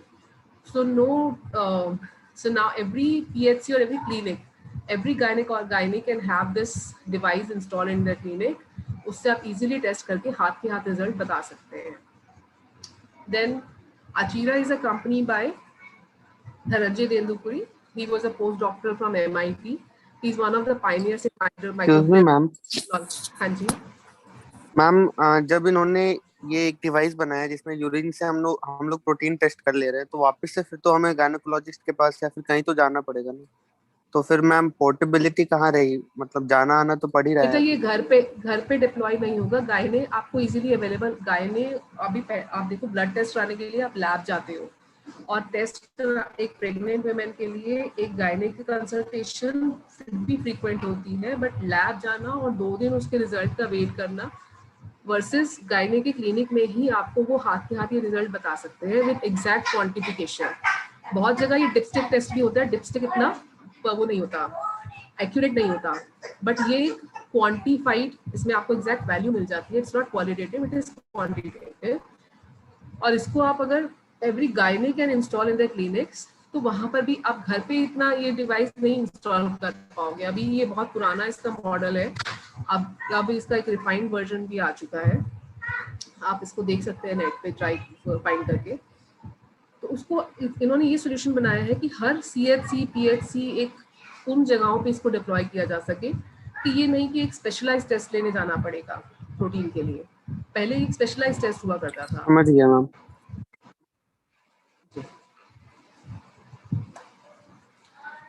Then 3 examples ये वो हैं जो लोग आप सोचोगे कि कभी हम लोग, all of us, many of us Aspire कि हम IIT के बाद एक हाई पेइंग जॉब ज्वाइन कर लें। उस जॉब के बाद बहुत टाइम ऐसा होता है कि हमारा कोई पैशन होता है जो हमारे माइंड में रह जाता है कि हम नहीं, मुझे यही करना था। And you must have heard of many stories that people left their jobs in US. I just read 2-3 days back कि एक बंदे ने US की जॉब छोड़ के अपना एग्रीकल्चर फार्म स्टार्ट किया। So there are एक पैशन ड्रिवन लोग जो होते हैं, even after assuming very high positions in high corporate in world around corporates, they have left their jobs, came back to India to start up their small startups. They survived with that 50,000 salary which they can take from biotechnology ignition grant. So these are 2-3 examples जिसमें आप देखेंगे ये एक friend का couple है, आशीष गवाडे और Aniruddha Atre, Jeevtronics. They have developed a defibrillator जो electricity के बिना वर्क कर सकता है। Again they identified a problem in the rural settings कि जहाँ पर इलेक्ट्रिसिटी नहीं है, वहाँ पे आप ये शॉक देने के लिए डिफिब्रिलेटर कैसे कनेक्ट करेंगे। एम्बुलेंसेज में बहुत बार ये रिक्वायरमेंट होती है कि आपको ये हैंड क्रैंक है, इसको अगर आप हाथ से गोल घुमाते हैं, इसमें पावर जनरेट हो जाती है। और ये डिफिब्रिलेटर का काम करता है. सो this is again for the low resource setting. Indian specific problem जो है वो इंडिया के लोग ही इजीली आइडेंटिफाई कर सकते हैं. अभी हमने लास्ट टाइम अभी हमारा एक प्रोग्राम था जिसमें I remember there was a talk कि हम ही हैं जो इंडियंस के, जो आप लोग जहाँ जिन सिटीज में जिन लोकेलिटीज में हम रह रहे हैं वहाँ की प्रॉब्लम्स हमें पता है. So we are the people who can bring in the change. We have to identify, we have to work towards solving them. Then we have Sudeshna, who has left GE, and she has started her company Omics Lab for developing a point-of-care diagnostic test. Then Bugworks is another company which is today again valuated in crores. They are trying to find a new drug candidate for multi-drug resistant infections. These are some of the social entrepreneurs जिन्होंने एक social cause के लिए अपनी high paying jobs छोड़ के एक startup शुरू करा to address those problems of the society जो इन्होंने अपनी life में encounter करी. You'll see Pawan Mehrotra from Arna Biomedical. ये cancer biologist हैं. IISc में बाहर से पढ़े हैं. He has a PhD from outside India, then he came back to India. IISc में काम कर रहे थे, but then he came across a problem कि जो ब्रेस्ट कैंसर की विमेन होती हैं जिनकी ब्रेस्ट मैस्टेक्टमी हो जाता है, ब्रेस्ट रिमूव कर दिया जाता है, so there is a social stigma attached to it. They cannot resume their normal life back unless you have a normal body. They become so withdrawn, they withdraw themselves from the normal life. उस problem को solve करने address करने के लिए he developed a solution which is a very low cost and easily customized breast for the breast cancer survivors. So he followed this passion. He left his job against all the odds. In the family, there was no such support given to him, and everybody was against him. There is a Professor Gupta ne, we had done a Star Innovator booklet. He was featured as one of the star innovators in that booklet. So there is a complete story on him. So how he resisted all the odds and took his passion through. And today it is in market. He's selling this solution, and he has come up with many other innovative solutions, even for COVID times, PPE kits, masks, everything he has developed now in the startup. So he started with a very small nominal support of BIG and supported by IIT Delhi. Again, now this is a very inspiring story of Dr. Vishal Rao, who is an oncosurgeon. You would know that many people lose their voice after throat cancer. So this solution required, this problem is more common in people who do not have enough resources, who cannot undergo surgery. So what he has done, he has developed a $1 device, like 50 rupees device, which can easily restore their voice. The entire surgery, everything requires maximum 3,000 to 5,000, which is again under CSIR, many of the companies are supporting for many people, and he has already benefited so many people. There's a small plastic device which is inserted into the neck area, and the person can speak back. And you imagine the situation of a person who gets his voice back after 10, 15 years. So we have so many such social entrepreneurs. These are just some of the case studies to give you a feel of the various categories, various segments where you can find help you take that forward. So this is the last slide. Maybe I will conclude with this. This is what we have done in the last 8 to 9 years, the kind of solutions that we have supported. So many people benefited. 1,500 plus startups we have supported. There are 4 regional centers, 1,000 plus beneficiaries, 600 plus companies, 60 bioincubators, 150 plus marketed solutions, which are there on the biotechsolutions.com. I would encourage all of you that you all should visit this website and look at the kind of solutions that have come out. This is just a collage, and I'm sure I look forward to having one of the products from one of the BIIS-9 batch, developed by one of the students of the BIIS-9 batch in our collage for the future talks. I'll conclude by, and this is to re-emphasize what we have heard since morning, that you have to follow your passion, you have to be persistent. The Mahatma Gandhi ji said, first they ignore you, then they laugh at you, then they fight you, and then you win. So there are steps. Even you have an idea. Hardships you have to assume that you will face in life. But hardships is something that help you evolve as a diamond. So don't be afraid of hardships. Be persistent. Follow your passion. You'll have destiny helping you. You will see yourself successful after all those hardships, and it will be a time when you'll feel pride in being persistent, in being passionate, in pursuing what you want to do. Be the change that you want to see in the world is something that I would like to conclude with. Thank you so much, everyone. If there are questions, I am here to take the questions. Otherwise, in the last slide, this is my email ID. I'll be very happy to receive queries from all of you, and I'll respond to each one of them. Thank you so much. Thank you, ma'am. Students, if you have any question, just quickly you can ask. Is there any query? Maybe what we should do to send this presentation also to all the students, we should keep putting in the Google folder. So every day's content they have access to.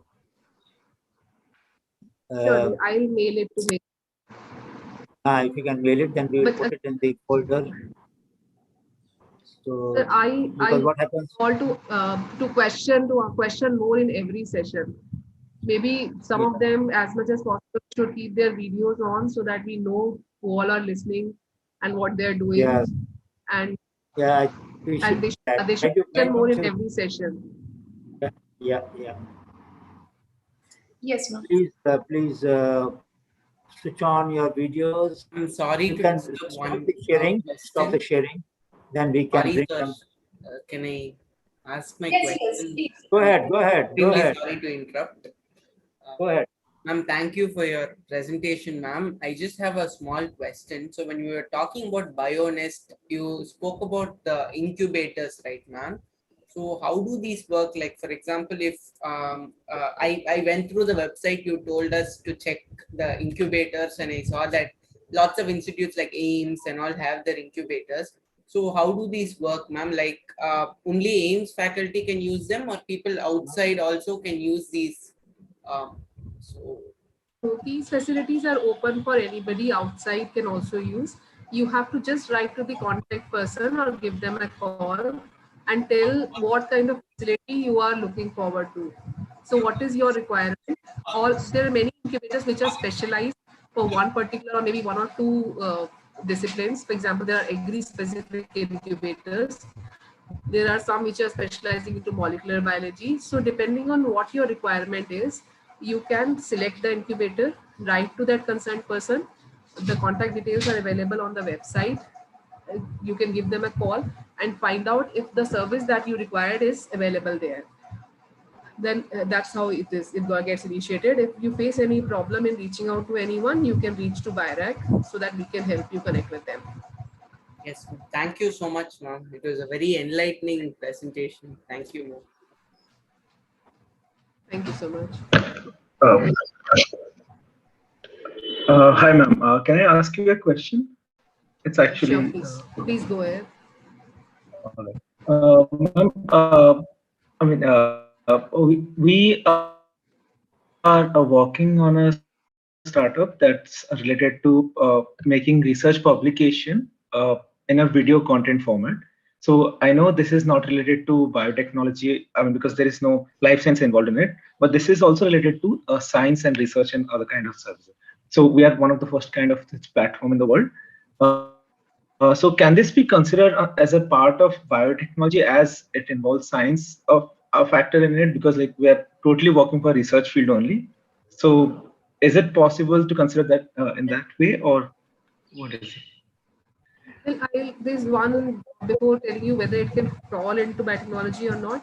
Don't be limited by the opportunities that BIRAC offers. Today, as I mentioned, try to search more, and DST supports anything. DST is like Department of Science and Technology. So DST has so many schemes.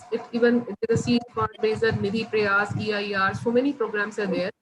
Don't feel limited by the resources or by the information you have. Believe that there is some way out. There is some opportunity available out there which you just have to find out through networking.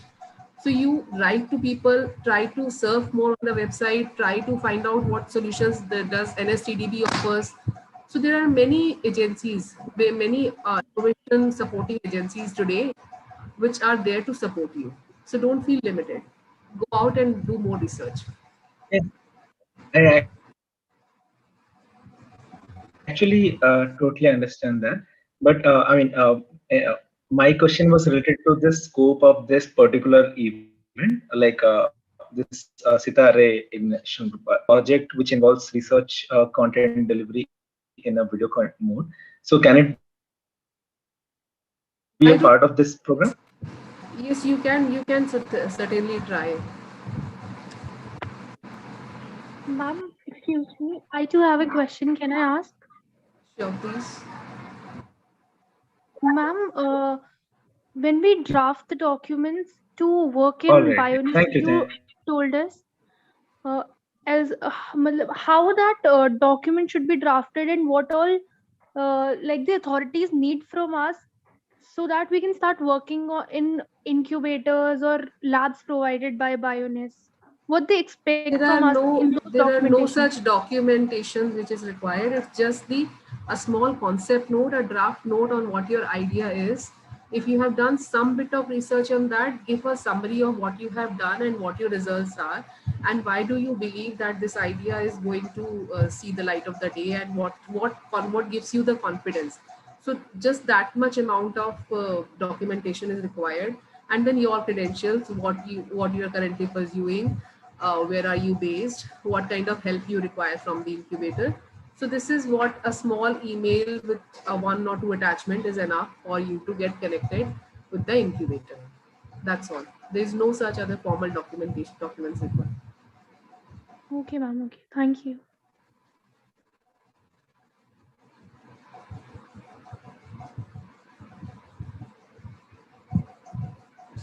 So I think we can conclude, and I'll be happy to answer more queries on email if that's fine. Yes, yes, ma'am. Thank you, Shilpi, very much. Thank you so much. And I'm sure it takes time for students to absorb because this is something new for them. They have never heard in their classroom the possibility that they can be entrepreneur at young age. So your presentation would certainly inspire them and instigate them to start thinking about setting up enterprise. And we have an incubator also at Sashti, as Shaila has mentioned. So some of you who might like to, and we also have a wet lab. So both are possible that you can come and stay and work here. It's about 50 kilometers from Ahmedabad. We have a wet lab, so you can work in the lab and also stay there in the institution and work on your project and set up an enterprise. You can try. All the best. Thank you, Shilpi. Thank you so much, ma'am. Thank you very much. It was a privilege being here. Yes. Ma'am, this time we have 67 confirmed participants, and they are from 16 different states. And also mentioned that there are also mentioned that we have almost more than aspirational district this time. Ma'am, we have students. We have students from Manipur. So before we have never received any application from Northeast, this state, and we have received this time one from Manipur, Assam, West Bengal.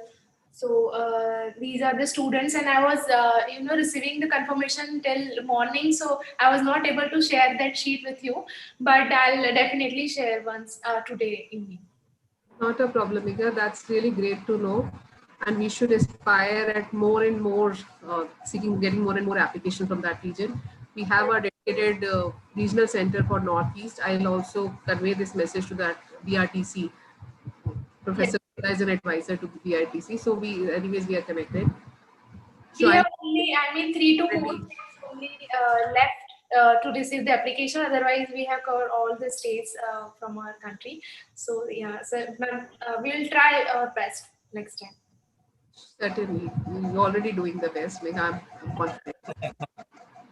Thank Kudos you. to the team. Thank you.